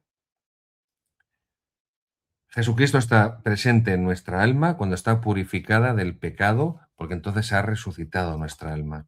Y por eso tenemos que tomar firmes resoluciones, pues para evitar todo pecado, con el fin de conservar la vida de Dios en nosotros, la vida sobrenatural, la vida de la gracia, la vida de Jesucristo en nuestra alma, y así alcanzar la salvación, la santificación.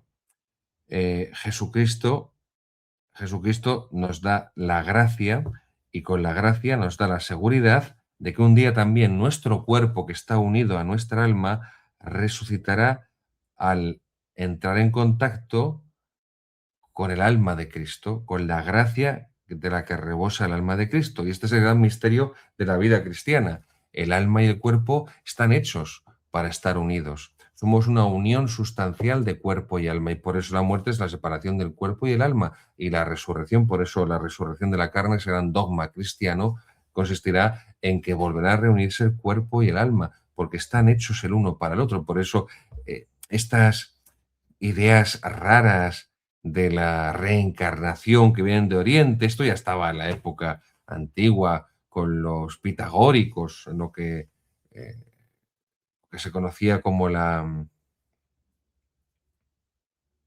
metempsicosis, no me salía la palabra, la metempsicosis, la transmigración de las almas. Esto ya venía desde antiguo por Oriente a través de los pitagóricos. O sea, la reencarnación no es ninguna... Se puede haber puesto de moda entre los progres de Occidente en los últimos 30 o 40 años, pero que estos son ideas muy antiguas y muy viejas y que no tienen en consideración en absoluto que un hombre no puede reencarnarse en el cuerpo de una mujer, como no puede reencarnarse en un escarabajo pelotero, o en un perro, en un gato, o en un cochino, en un cerdo, porque somos una unión sustancial de cuerpo y alma. Bien, continuamos la explicación del credo. Hemos visto, resucitó al tercer día, lo que significa que el alma resucita, la resurrección del pecado, lo que nos ha merecido Jesucristo al resucitar, después de, como consecuencia y como fruto de la pasión, de su muerte en cruz, de su crucifixión. Vamos adelante, creo en el Espíritu Santo, creo en el Espíritu Santo. Y es verdad que yo tengo, y no he hablado con los sacerdotes también amigos y coincidimos, que muchas personas, muchos fieles se quedan impresionados, se quedan sorprendidos, se quedan como deslumbrados cuando se les habla, por ejemplo, de los dones del Espíritu Santo. Sabiduría, entendimiento. A ver si me acuerdo ahora. Sabiduría, entendimiento. Ahora no me salen. Me los sé de memoria, ¿eh? Los dones del Espíritu Santo, pero ahora no me salen con estas cosas de la grabación del directo. Me pongo nervioso, aunque no parezca. Sabiduría, entendimiento. No me salen. Sabiduría, entendimiento. Bueno, los veremos los dones del Espíritu, sabiduría, entendimiento. ¿No me salen? ¿No me acuerdo? Sabiduría, entendimiento. Mira que todos los días le pido a Dios en la Santa Misa que me conceda los dones del Espíritu Santo, pues ahora no me sale nada más que esto, sabiduría, entendimiento, bueno, en fin, perdonadme, para que veáis, para que ninguno me pongáis, no se os ocurra ponerme ninguna peana y pensad y que penséis que soy, no sé, que soy algo más de lo que soy, que no soy más que un miserable pecador al que Dios eligió para ser sacerdote, no soy más. Bueno, pues los dones del Espíritu Santo, las bienaventuranzas, los frutos del Espíritu Santo, todo esto lo iremos explicando cuando lleguemos a la parte del Espíritu Santo del credo en el Catecismo de Monseñor Atanasio Schneider. Bueno, pues cuando se explica cómo la gracia de Dios, cómo está en nosotros, en nuestra alma, la vida de Dios, cuando se explica cómo el Espíritu Santo actúa en nosotros, insisto, a través de esos dones de su Espíritu Santo, que producen esos frutos del Espíritu Santo, que nos hacen, nos capacitan, nos vienen a vivir las bienaventuranzas, las bienaventuranzas. Todo este organismo espiritual, el padre Garrigou Lagrange lo explica de forma magistral, os lo he recomendado otras veces, sobre todo para los sacerdotes, en esa obra magistral de Garrigou Lagrange de espiritualidad, que es Las tres edades de la vida interior, que es el libro, a ver, este no me sale. A ver, es que esto como está al revés. Oye, como podéis ver, hoy estoy un poco espeso, ¿eh? A ver, esto es una joya. Las tres edades de la vida interior del padre Garrigou Lagrange. Esto es la edición antigua. Esta es la primera edición, si no recuerdo mal, que hubo en español. Esto es del año 44. Además de Buenos Aires. La edición de Buenos Aires, del año 44. Esclé de Bruber.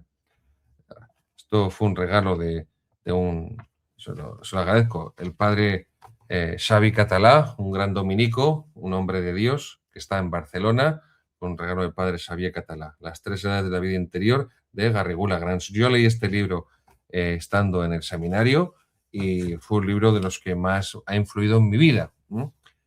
En un programa, por cierto, esto me lo han pedido muchas personas, haré un programa, ya os avisaremos. Ah, mira, también me ha puesto aquí Marcos, los dones del Espíritu Santo, sabiduría, entendimiento, consejo, fortaleza, ciencia, piedad y temor de Dios.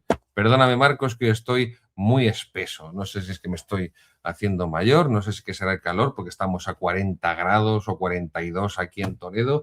Esto es un sin vivir, pero bueno, sabiduría, entendimiento, consejo, fortaleza, ciencia, piedad y temor de Dios. Los dones del Espíritu Santo. Cuando vivimos en gracia de Dios, cuando tenemos la vida de Dios en nosotros, el Espíritu Santo nos está santificando. El Espíritu Santo obra en nosotros. No penséis que está así, sentado, ¿no? Mirando. Cuando vivimos en gracia de Dios, cuando tenemos a la Santísima Trinidad, lo que se llama la inhabitación de Dios en nuestra alma, la inhabitación de la Santísima Trinidad en nosotros, el Espíritu Santo está trabajando, está obrando. Por eso decimos en el credo que es Señor y dador de vida, Dominum et vivificantem, Señor y dador de vida. El Espíritu Santo está comunicando, está entregando la vida de Dios y entonces a través de esos dones del Espíritu Santo está obrando en el alma, está transformando el alma en Jesucristo, cristificándola, es decir, santificándola, santificándola. Santificación es igual a cristificación. ¿eh? Identificarnos con Cristo, imitar a Cristo es santificarnos. Eso es la santidad. Ser como Cristo, imitar a Cristo. Cuanto más como Cristo, más cristianos. Y por eso son nuestro modelo de vida cristiana los santos, los grandes imitadores de Cristo. Lo dice San Pablo, sed imitadores míos como yo lo soy de Cristo. Pues se trata de esto.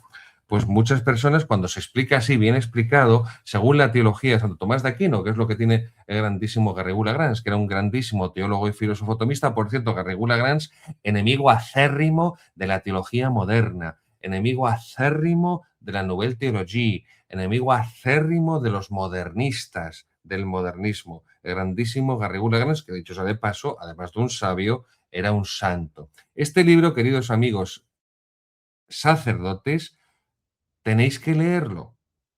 No podéis dejar de leerlo. Si no habéis leído este libro, no sé qué estáis haciendo que no lo leéis. Yo no soy más que un aficionado. Yo no soy más que un aficionado. No soy mejor que ninguno de los sacerdotes que me estáis siguiendo, escuchando, que sé que sois muchos y cada vez más. Me abruma, me abruma que me escuchéis. Porque además los curas sabemos lo que nos cuesta escuchar, porque nos han metido tanto escuchar en el seminario que estamos ya un poco saturados.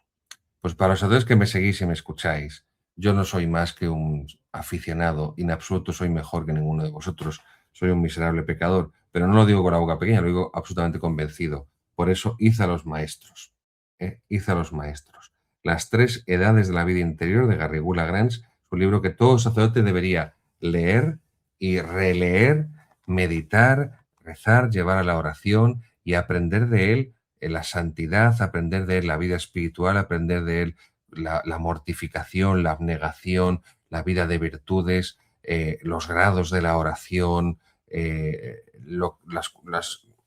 lo que es la vida mística, en definitiva, la vida mística que estamos todos llamados a la vida mística, que esto lo dice Garrigou Lagrange, pero tampoco se lo inventa Garrigou Lagrange, está en Santa Teresa de Jesús, está en San Juan de la Cruz, está en San Francisco de Sales, son los principales autores que aquí trabaja Garrigou Lagrange. Santa Teresa de Jesús, San Juan de la Cruz y San Francisco de Sales son los grandes inspiradores. Bueno, por supuesto, Santo Tomás de Aquino, no cabe la menor duda. Ya, es como si dijera que también está inspirado por la Sagrada Escritura, es decir, hay cosas que no hace falta decirlas, pero son los cuatro grandes que aquí Garrigou Lagrange sintetiza su doctrina y la sistematiza y la expone de manera magistral.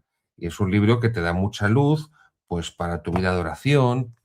Y lo que digo a los sacerdotes, pues también para cualquier seglar, pero especialmente lo digo por los sacerdotes porque somos nosotros que estamos llamados por nuestra vocación a dirigir las almas, a llevar a las almas a Dios, a mostrarles el camino y a enseñarles el camino de santidad, no solo con nuestras palabras, sino también con nuestra vida, pero también con nuestra palabra. Con nuestra palabra. Bueno, vamos a ir terminando.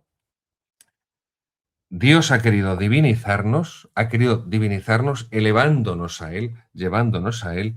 Dios ha querido comunicarnos el amor de Dios, su amor, su vida, que es la caridad, la vida de Dios y el amor de Dios.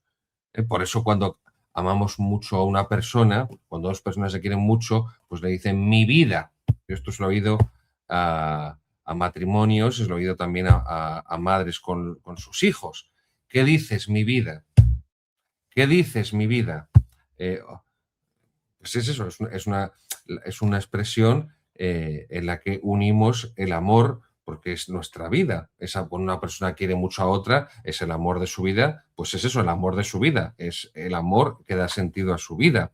Eh, por ejemplo, pensad también en esta obra magnífica de espiritualidad, que os he hablado muchas veces de ella, Jesucristo, vida del alma, del gran Columba Maremión. Jesucristo, vida del alma. Jesucristo es la vida del alma. Pues bien, la caridad, el amor sobrenatural de Dios, la caridad teologal, la caridad sobrenatural, es la vida de Dios en nosotros. Y Él mismo ha querido que esa vida de Dios, esa vida suya, esa caridad, ese amor sobrenatural, prenda en nuestra alma, que se manifieste en nuestra alma, que se haga vida en nosotros y llega hasta nosotros a través de la cruz de Cristo, de la cruz de Jesucristo, de la muerte de Cristo en la cruz y de la sangre derramada de Cristo en la cruz que nos comunica en la Santa Misa, en el santo sacrificio del altar, que se nos comunica cuando recibimos el cuerpo de Cristo en la Sagrada Comunión.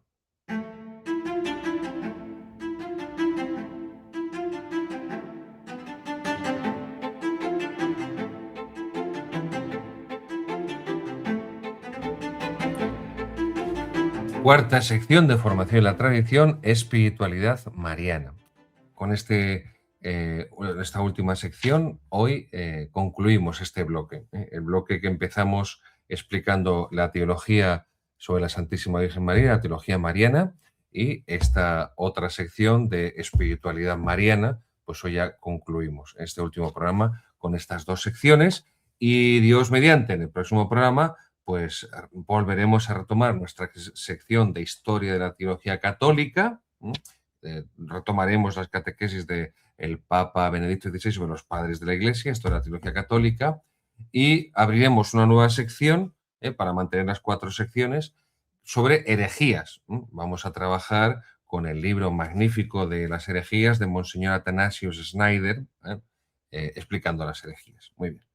Pues ahora vamos con esta última entrega de la espiritualidad sobre la Santísima Virgen María.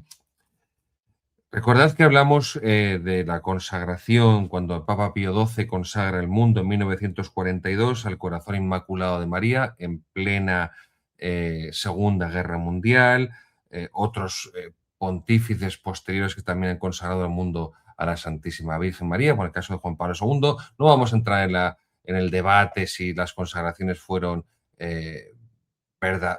completas, no fueron completas y demás, no vamos a entrar en eso. Lo que sí quiero es que nos paremos a valorar teológicamente estas cuestiones, estos datos, porque valorándolos teológicamente vamos a sacar el fruto espiritual de ellos. Cuando la Iglesia durante tanto tiempo ha concedido la aprobación repetidas veces a la práctica de la consagración, cuando la propia Iglesia ha practicado la consagración en la Santísima Virgen María, insisto, en 1942 Pío XII consagra el mundo con todos los obispos en sus diócesis al Inmaculado Corazón de María, esta práctica piadosa nunca puede ser ilícita, que es lo que dicen los progresistas, los liberales, todos imbuidos de protestantismo, todos protestantizados, cuando dicen que esto sería la consagración a la Santísima Virgen María, sería un acto de idolatría, porque solamente nos podemos consagrar a Dios, y sería poner a la Virgen María en el lugar de Dios, y no se trata de esto. Hay que responder teológicamente. La consagración estricta a la Santísima Virgen María es esencialmente un acto de culto y un acto de amor. Un acto de culto, un acto de amor. Lo que damos a la Virgen no se lo quitamos a Dios. Lo que damos a la madre no se lo quitamos al hijo, y lo que damos al hijo no se lo quitamos a la madre. Y por eso cuando un hijo ve que honran a su madre, no se siente menoscabado por ello. Y cuando una madre ve que honran a su hijo, no se siente menoscabada por ella, porque la unión entre el hijo y la madre es del todo particular. El culto, que el amor, lo mismo el culto que el amor, se diferencian por la persona a la que se dirigen sus actos. Lo mismo el culto que el amor se diferencian en sí mismos por la persona a la que se dirigen sus actos. Recordad que estamos siguiendo al gran Garrigou Lagrange, su obra La Madre del Salvador y nuestra vida interior. La Madre del Salvador y nuestra vida interior, publicado por Rialp, una obra clásica. La Madre del Salvador y nuestra vida interior. Y nos dice Garrigou Lagrange que Dios, precisamente por ser Dios, recibe de nuestra parte un culto que es exclusivamente para Él y no puede darse lícitamente a nadie más. Es el culto de adoración, lo que se llama en teología de latría. Adoramos solo a Dios nuestro Señor. Esto que dicen los protestantes de que adoramos a la Virgen y cometemos el pecado de idolatría, no adoramos a la Virgen porque la Virgen no es Dios, la Virgen es una criatura, solamente Dios. Padre, Hijo y Espíritu Santo. La Santísima Virgen María, como no es Dios, no puede recibir legítimamente ese culto, porque entonces sería una idolatría. Pero la Santísima Virgen, por su maternidad divina, que la constituye en una esfera y un nivel superior a todos los santos, porque es la madre de los santos, de todos los santos, como decimos en las letanías, no recibe en la Iglesia el mismo culto que se da a los santos. No es que la Virgen sea una santa más, es que es la primera y la más importante de ellos. Es un culto esencialmente superior al de la Virgen. Es el culto de hiperdulía, es decir, un culto que no es de adoración, como el de la tría, solo a Dios, pero que tampoco es una simple veneración, sino que es una veneración singular y especialísima. Culto de la tría, de adoración solo a Dios, culto de hiperdulía de devoción, pero que no es adoración solo a la Virgen. Por eso, por ejemplo, hacemos la genuflexión cuando pasamos delante del Santísimo Sacramento, porque ahí está Dios presente en cuerpo, sangre, alma y divinidad. Pero cuando pasamos sobre una imagen de la Santísima Virgen María no hacemos genuflexión. Se hace una inclinación de cabeza, una reverencia, pero no se hace una genuflexión. La genuflexión, la prosquínesis, que se decía en el antiguo Imperio Romano de Oriente, se hacía como un gesto de adoración ante el emperador, porque al emperador se le consideraba divino, se le consideraba divino. No es este el caso. Nosotros solamente nos arrodillamos ante Dios porque es una señal de adoración, de latría. Y ante la Santísima Virgen María, oye, que podemos ponernos de rodillas a rezar a la Santísima Virgen María el Santo Rosario y podemos ponernos de rodillas a rezar delante de la imagen de la Virgen, pero creo que se comprende perfectamente. Entonces, aplicando estos principios, queridos míos, estos principios dogmáticos a la consagración personal que hacemos a Dios, podemos afirmar que esa consagración que hacemos a Dios, por ejemplo, la consagración al Sagrado Corazón de Jesús, es un acto de culto supremo, es un acto de adoración, es un acto de latría. La consagración personal forma parte de la espiritualidad de la devoción al Sagrado Corazón de Jesús. Pues igualmente tenemos que decir que si que la consagración personal, la adoración, el culto de la tría al corazón de Jesús forma parte de la espiritualidad, de la devoción del corazón de Jesús, igualmente la consagración personal a la Virgen Santísima no es adoración, no es latría, siempre tiene que ser hiperdolía, veneración.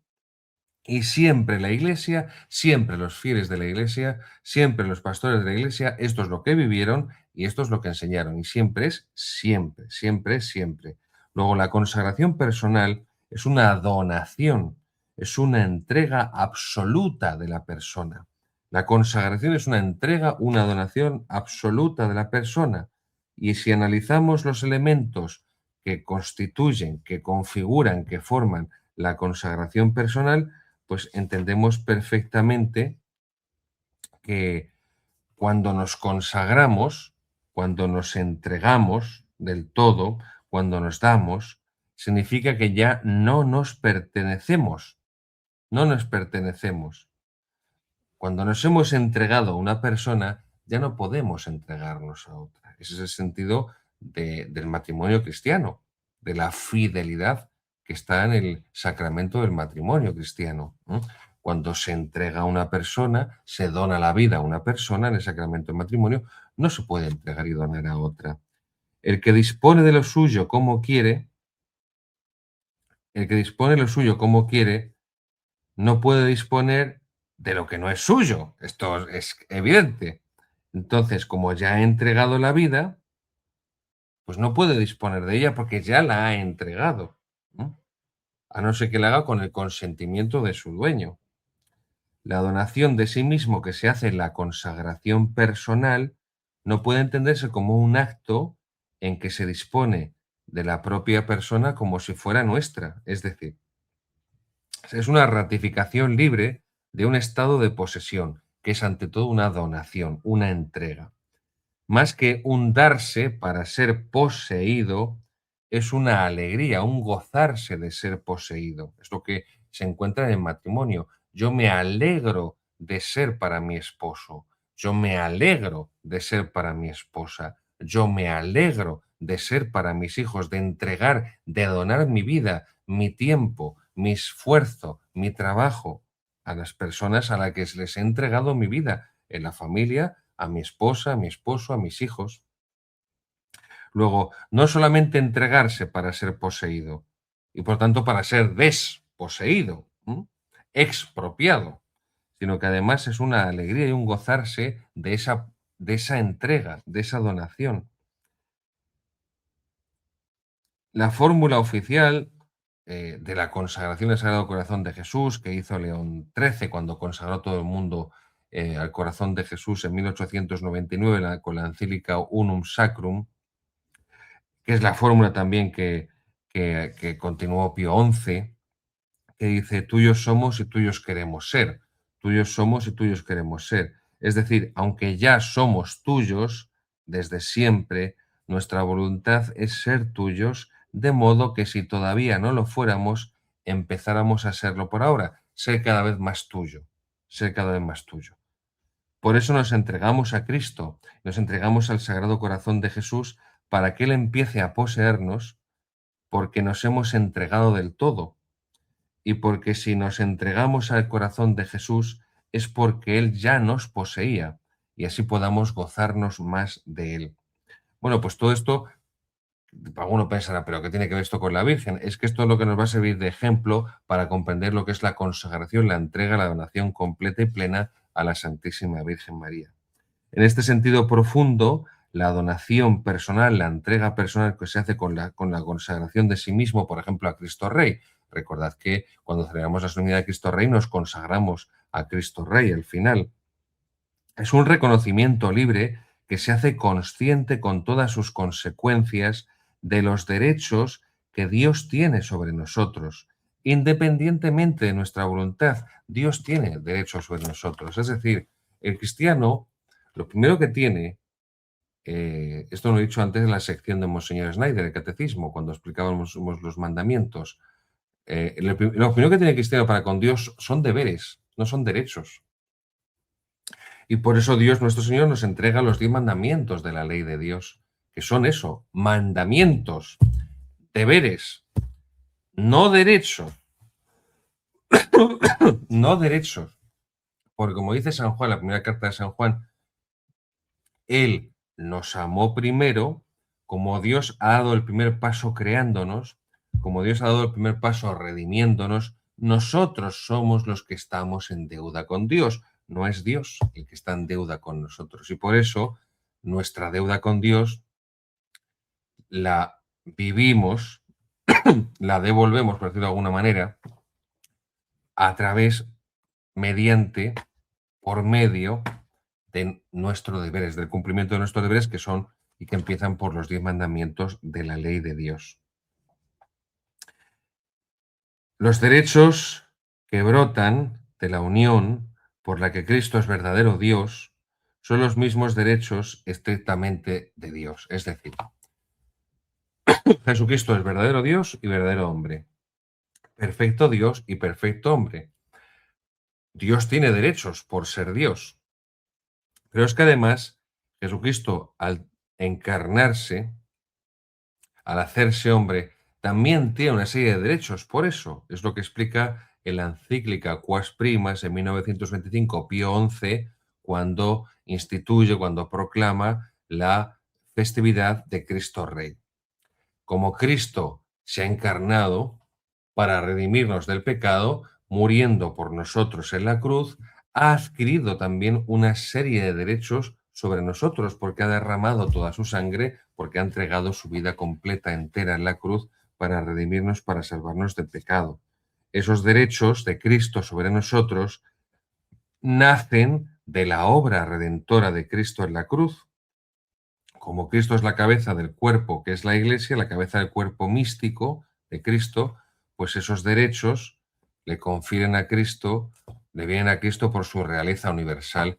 Cristo es Rey también, no solo porque es Dios, el Hijo de Dios, Dios de Dios, luz de luz, Dios verdadero de Dios verdadero, sino que Jesucristo también es Rey porque al hacerse hombre, al asumir la naturaleza humana, también, como hombre, tiene derechos sobre el género humano, sobre todos los hombres, porque siendo hombre, gracias a su humanidad, ha podido morir en la cruz, sufriendo para redimirnos del pecado, y por eso a través de su humanidad nos comunica la gracia de Dios, la vida de Dios. ¿Y cómo nos comunica la gracia y la vida de Dios, los dones del Espíritu Santo, Cristo, con su humanidad?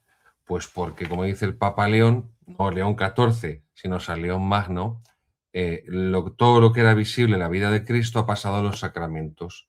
De modo que son los sacramentos, a través de los sacramentos, por medio de los sacramentos, como se nos comunica la vida de Dios en nosotros, la vida de la gracia. Y por esta razón, todos estos derechos que tiene Cristo sobre nosotros, en cuanto Dios, el Verbo de Dios, el Hijo de Dios, la segunda persona de la Santísima Trinidad, y en cuanto hombre, por eso podemos llamar a Jesucristo como le llamamos nuestro Señor Jesucristo. A mí es algo que me conmovió mucho y me impresionó mucho desde que entré al seminario, curso 2002-2003, pues fue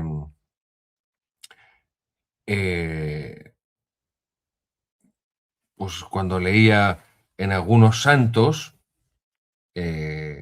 pues que siempre escribían nuestro Señor Jesucristo. A una vez decían Cristo, a una vez decían Jesucristo, bien, está bien, por supuesto, Jesús también, pero me encontraba que muchas veces hablaban de nuestro Señor Jesucristo, que evidentemente por la economía lingüística tendemos a hacerlo más breve, ¿no? Por eso en lugar de Francisco decimos Paco, en lugar de José Luis decimos Pepe, cosas así, ¿no? Bien, pero es cierto que me impresionó encontrar eso en algunos escritos de santos y creo que tenemos que también ser conscientes de que nos ayuda a comprender la soberanía de Dios sobre nosotros, nuestro Señor Jesucristo. La modernidad, como antes os decía, ese sistema de ideas que se impuso en el mundo a partir de la edad moderna, aunque acabara la edad moderna como medida temporal, cronológicamente, cada vez ha ido penetrando más en la humanidad, en los hombres, esa modernidad que significa poner al hombre en el centro de todo, como dirá Protágoras, homo quod modo omnia, el hombre es la medida de todas las cosas, ese desplazar de Dios del centro de todas las realidades humanas, del centro del cosmos y del universo, del centro de la vida de los hombres y al final, por lo que estamos viendo y padeciendo, hasta del centro mismo de la Iglesia. Parece que la propia Iglesia Católica, su centro no es Jesucristo, es el hombre, y además el hombre moderno. Pero bueno, pues también seamos conscientes de que esta consagración que hacemos a Dios, a nuestro Señor, es por estos motivos dogmáticos. Entonces, para con la Virgen, que es donde yo quería llegar, para con la Virgen, nos entregamos por la consagración a la Santísima Virgen María para que empiece a poseernos, porque nos hemos entregado a ella y porque nos entregamos a ella, que ya nos poseía antes, y nos gozamos ahora de reconocerla así. La consagración personal a la Santísima Virgen María es un reconocimiento libre y con todas las consecuencias de los derechos que la Santísima Virgen María tiene sobre nosotros independientemente de nuestra voluntad. Pues vamos a ir concluyendo y dejándolo aquí. No nos puede faltar nunca esa consagración a la Santísima Virgen María. Todos los días tenemos que hacer ese ofrecimiento, esa oración de consagración a la Virgen, bien con el bendita sea tu pureza y eternamente lo sea, pues todo un Dios se recrea en tan graciosa belleza. A ti, celestial princesa, Virgen Sagrada María, yo te ofrezco en este día alma, vida y corazón. Mírame con compasión, no me dejes, Madre mía, hasta morir en tu amor, no me dejes, Madre mía, en fin, hay varios finales distintos para esta oración. A través de la oración, oh Señora mía, oh Madre mía, yo me ofrezco enteramente a vos, a través de la famosa oración de San Bernardo, acordaos, oh piadosísima Virgen María, que jamás he oído decir que ninguno os cuida vuestra protección. Bien, todos los días tenemos que hacer una oración de consagración, de ofrecimiento a nuestra Madre la Santísima Virgen María. Ya veis lo que se tarda, 16 segundos, 17, 19 como mucho. Todos los días tenemos que consagrar, tenemos que ofrecer nuestro día a la Santísima Virgen María con una oración de consagración. Bien. Y para festividades, para solemnidades especiales de la Santísima Virgen, pues pensad en las grandes fiestas marianas, la Inmaculada Concepción, la Asunción, la Encarnación, Nuestra Señora de la Medalla Milagrosa, del Carmen, el Corazón Inmaculado de María, María Reina, la visitación de la Santísima Virgen María, el dulce nombre de María, la Virgen del Rosario, la Virgen del Pilar, bueno, la Virgen, todas las que hay, ¿no? Todas las vírgenes que tenéis en Hispanoamérica, empezando por supuesto por la de Guadalupe y siguiendo por todas las demás que hay allí en Hispanoamérica, la Virgen de la Caridad, del Cobre, la Virgen de Luján, la Virgen, no sé, creo que se dice el Coromoto o algo así, si no recuerdo mal, no sé si me equivoco, todas las vocaciones marianas que hay en Hispanoamérica. Pues bien, para esas fechas especiales tenemos que hacer una consagración, una oración de consagración a la Santísima Virgen María especial, más solemne.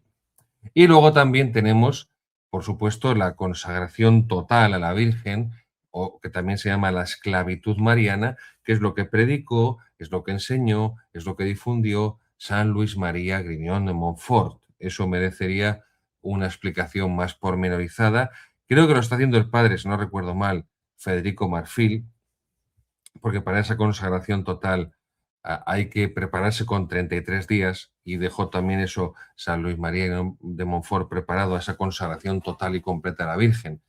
Lo que quiero terminar diciendo, queridos amigos, es que cuanto más nos entreguemos a la Virgen, cuanto más seamos de la Virgen, cuanto más pertenezcamos a la Virgen, cuanto más nos demos a ella, solamente vamos a recibir beneficios, protección, ayuda, cuidado, fortaleza para llevar nuestra cruz de cada día y todos los problemas que tenemos en nuestra vida y los dolores y las enfermedades, los sufrimientos y los eh, pues disgustos y todo lo que tenemos que vivir en nuestra vida diariamente, también las alegrías, por supuesto, y las esperanzas y los planes y proyectos e ilusiones, todo, todo. Cuanto más unidos a la Virgen, más unidos a Dios. Entonces, que después de esta serie de programas, en estas secciones en los que hemos estado explicando la teología sobre la Santísima Virgen María y la espiritualidad sobre la Santísima Virgen María, quedémonos como el fruto de ellos, el estar cada día más estrechamente unidos a la Virgen y para ello la consagración, para imitar, porque además esto es al final también la devoción a la Virgen, no lo olvidemos, porque si no caemos en sentimentalismos. La devoción es imitación de la Virgen, imitación de las virtudes de la Santísima Virgen María. Pues de esa forma, cuanto más seamos de la Virgen, más seremos de Cristo. Cuanto más seamos de la Virgen, más seremos de Cristo. Cuando los católicos fueron perseguidos en Japón durante siglos y se quedaron sin sacerdotes, conservaron la fe porque conservaron la devoción a la Santísima Virgen María.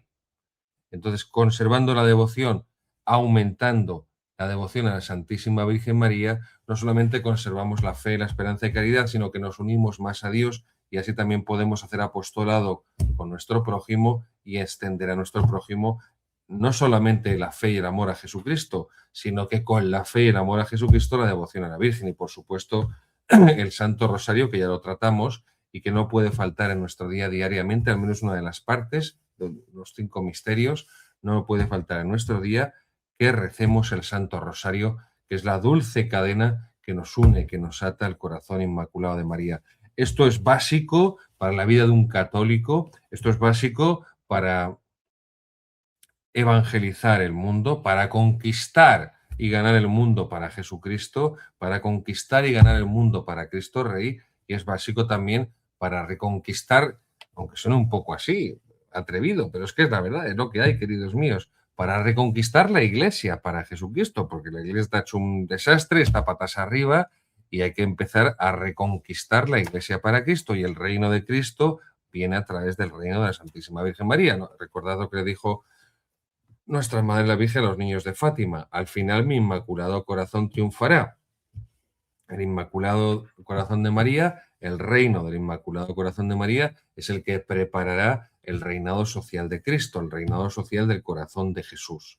Pues para ese establecimiento del reino de la Santísima Virgen María en el mundo, en las almas, en la iglesia, no dejemos de rezar el rosario. No dejemos de rezar el rosario y de pedir el rosario por las vocaciones sacerdotales y religiosas necesarias, imprescindibles en la vida de la iglesia, por los misioneros, por los niños, los jóvenes, los ancianos, los enfermos. Bueno, pues hasta aquí, queridos amigos, esta última sección, este último programa de espiritualidad mariana.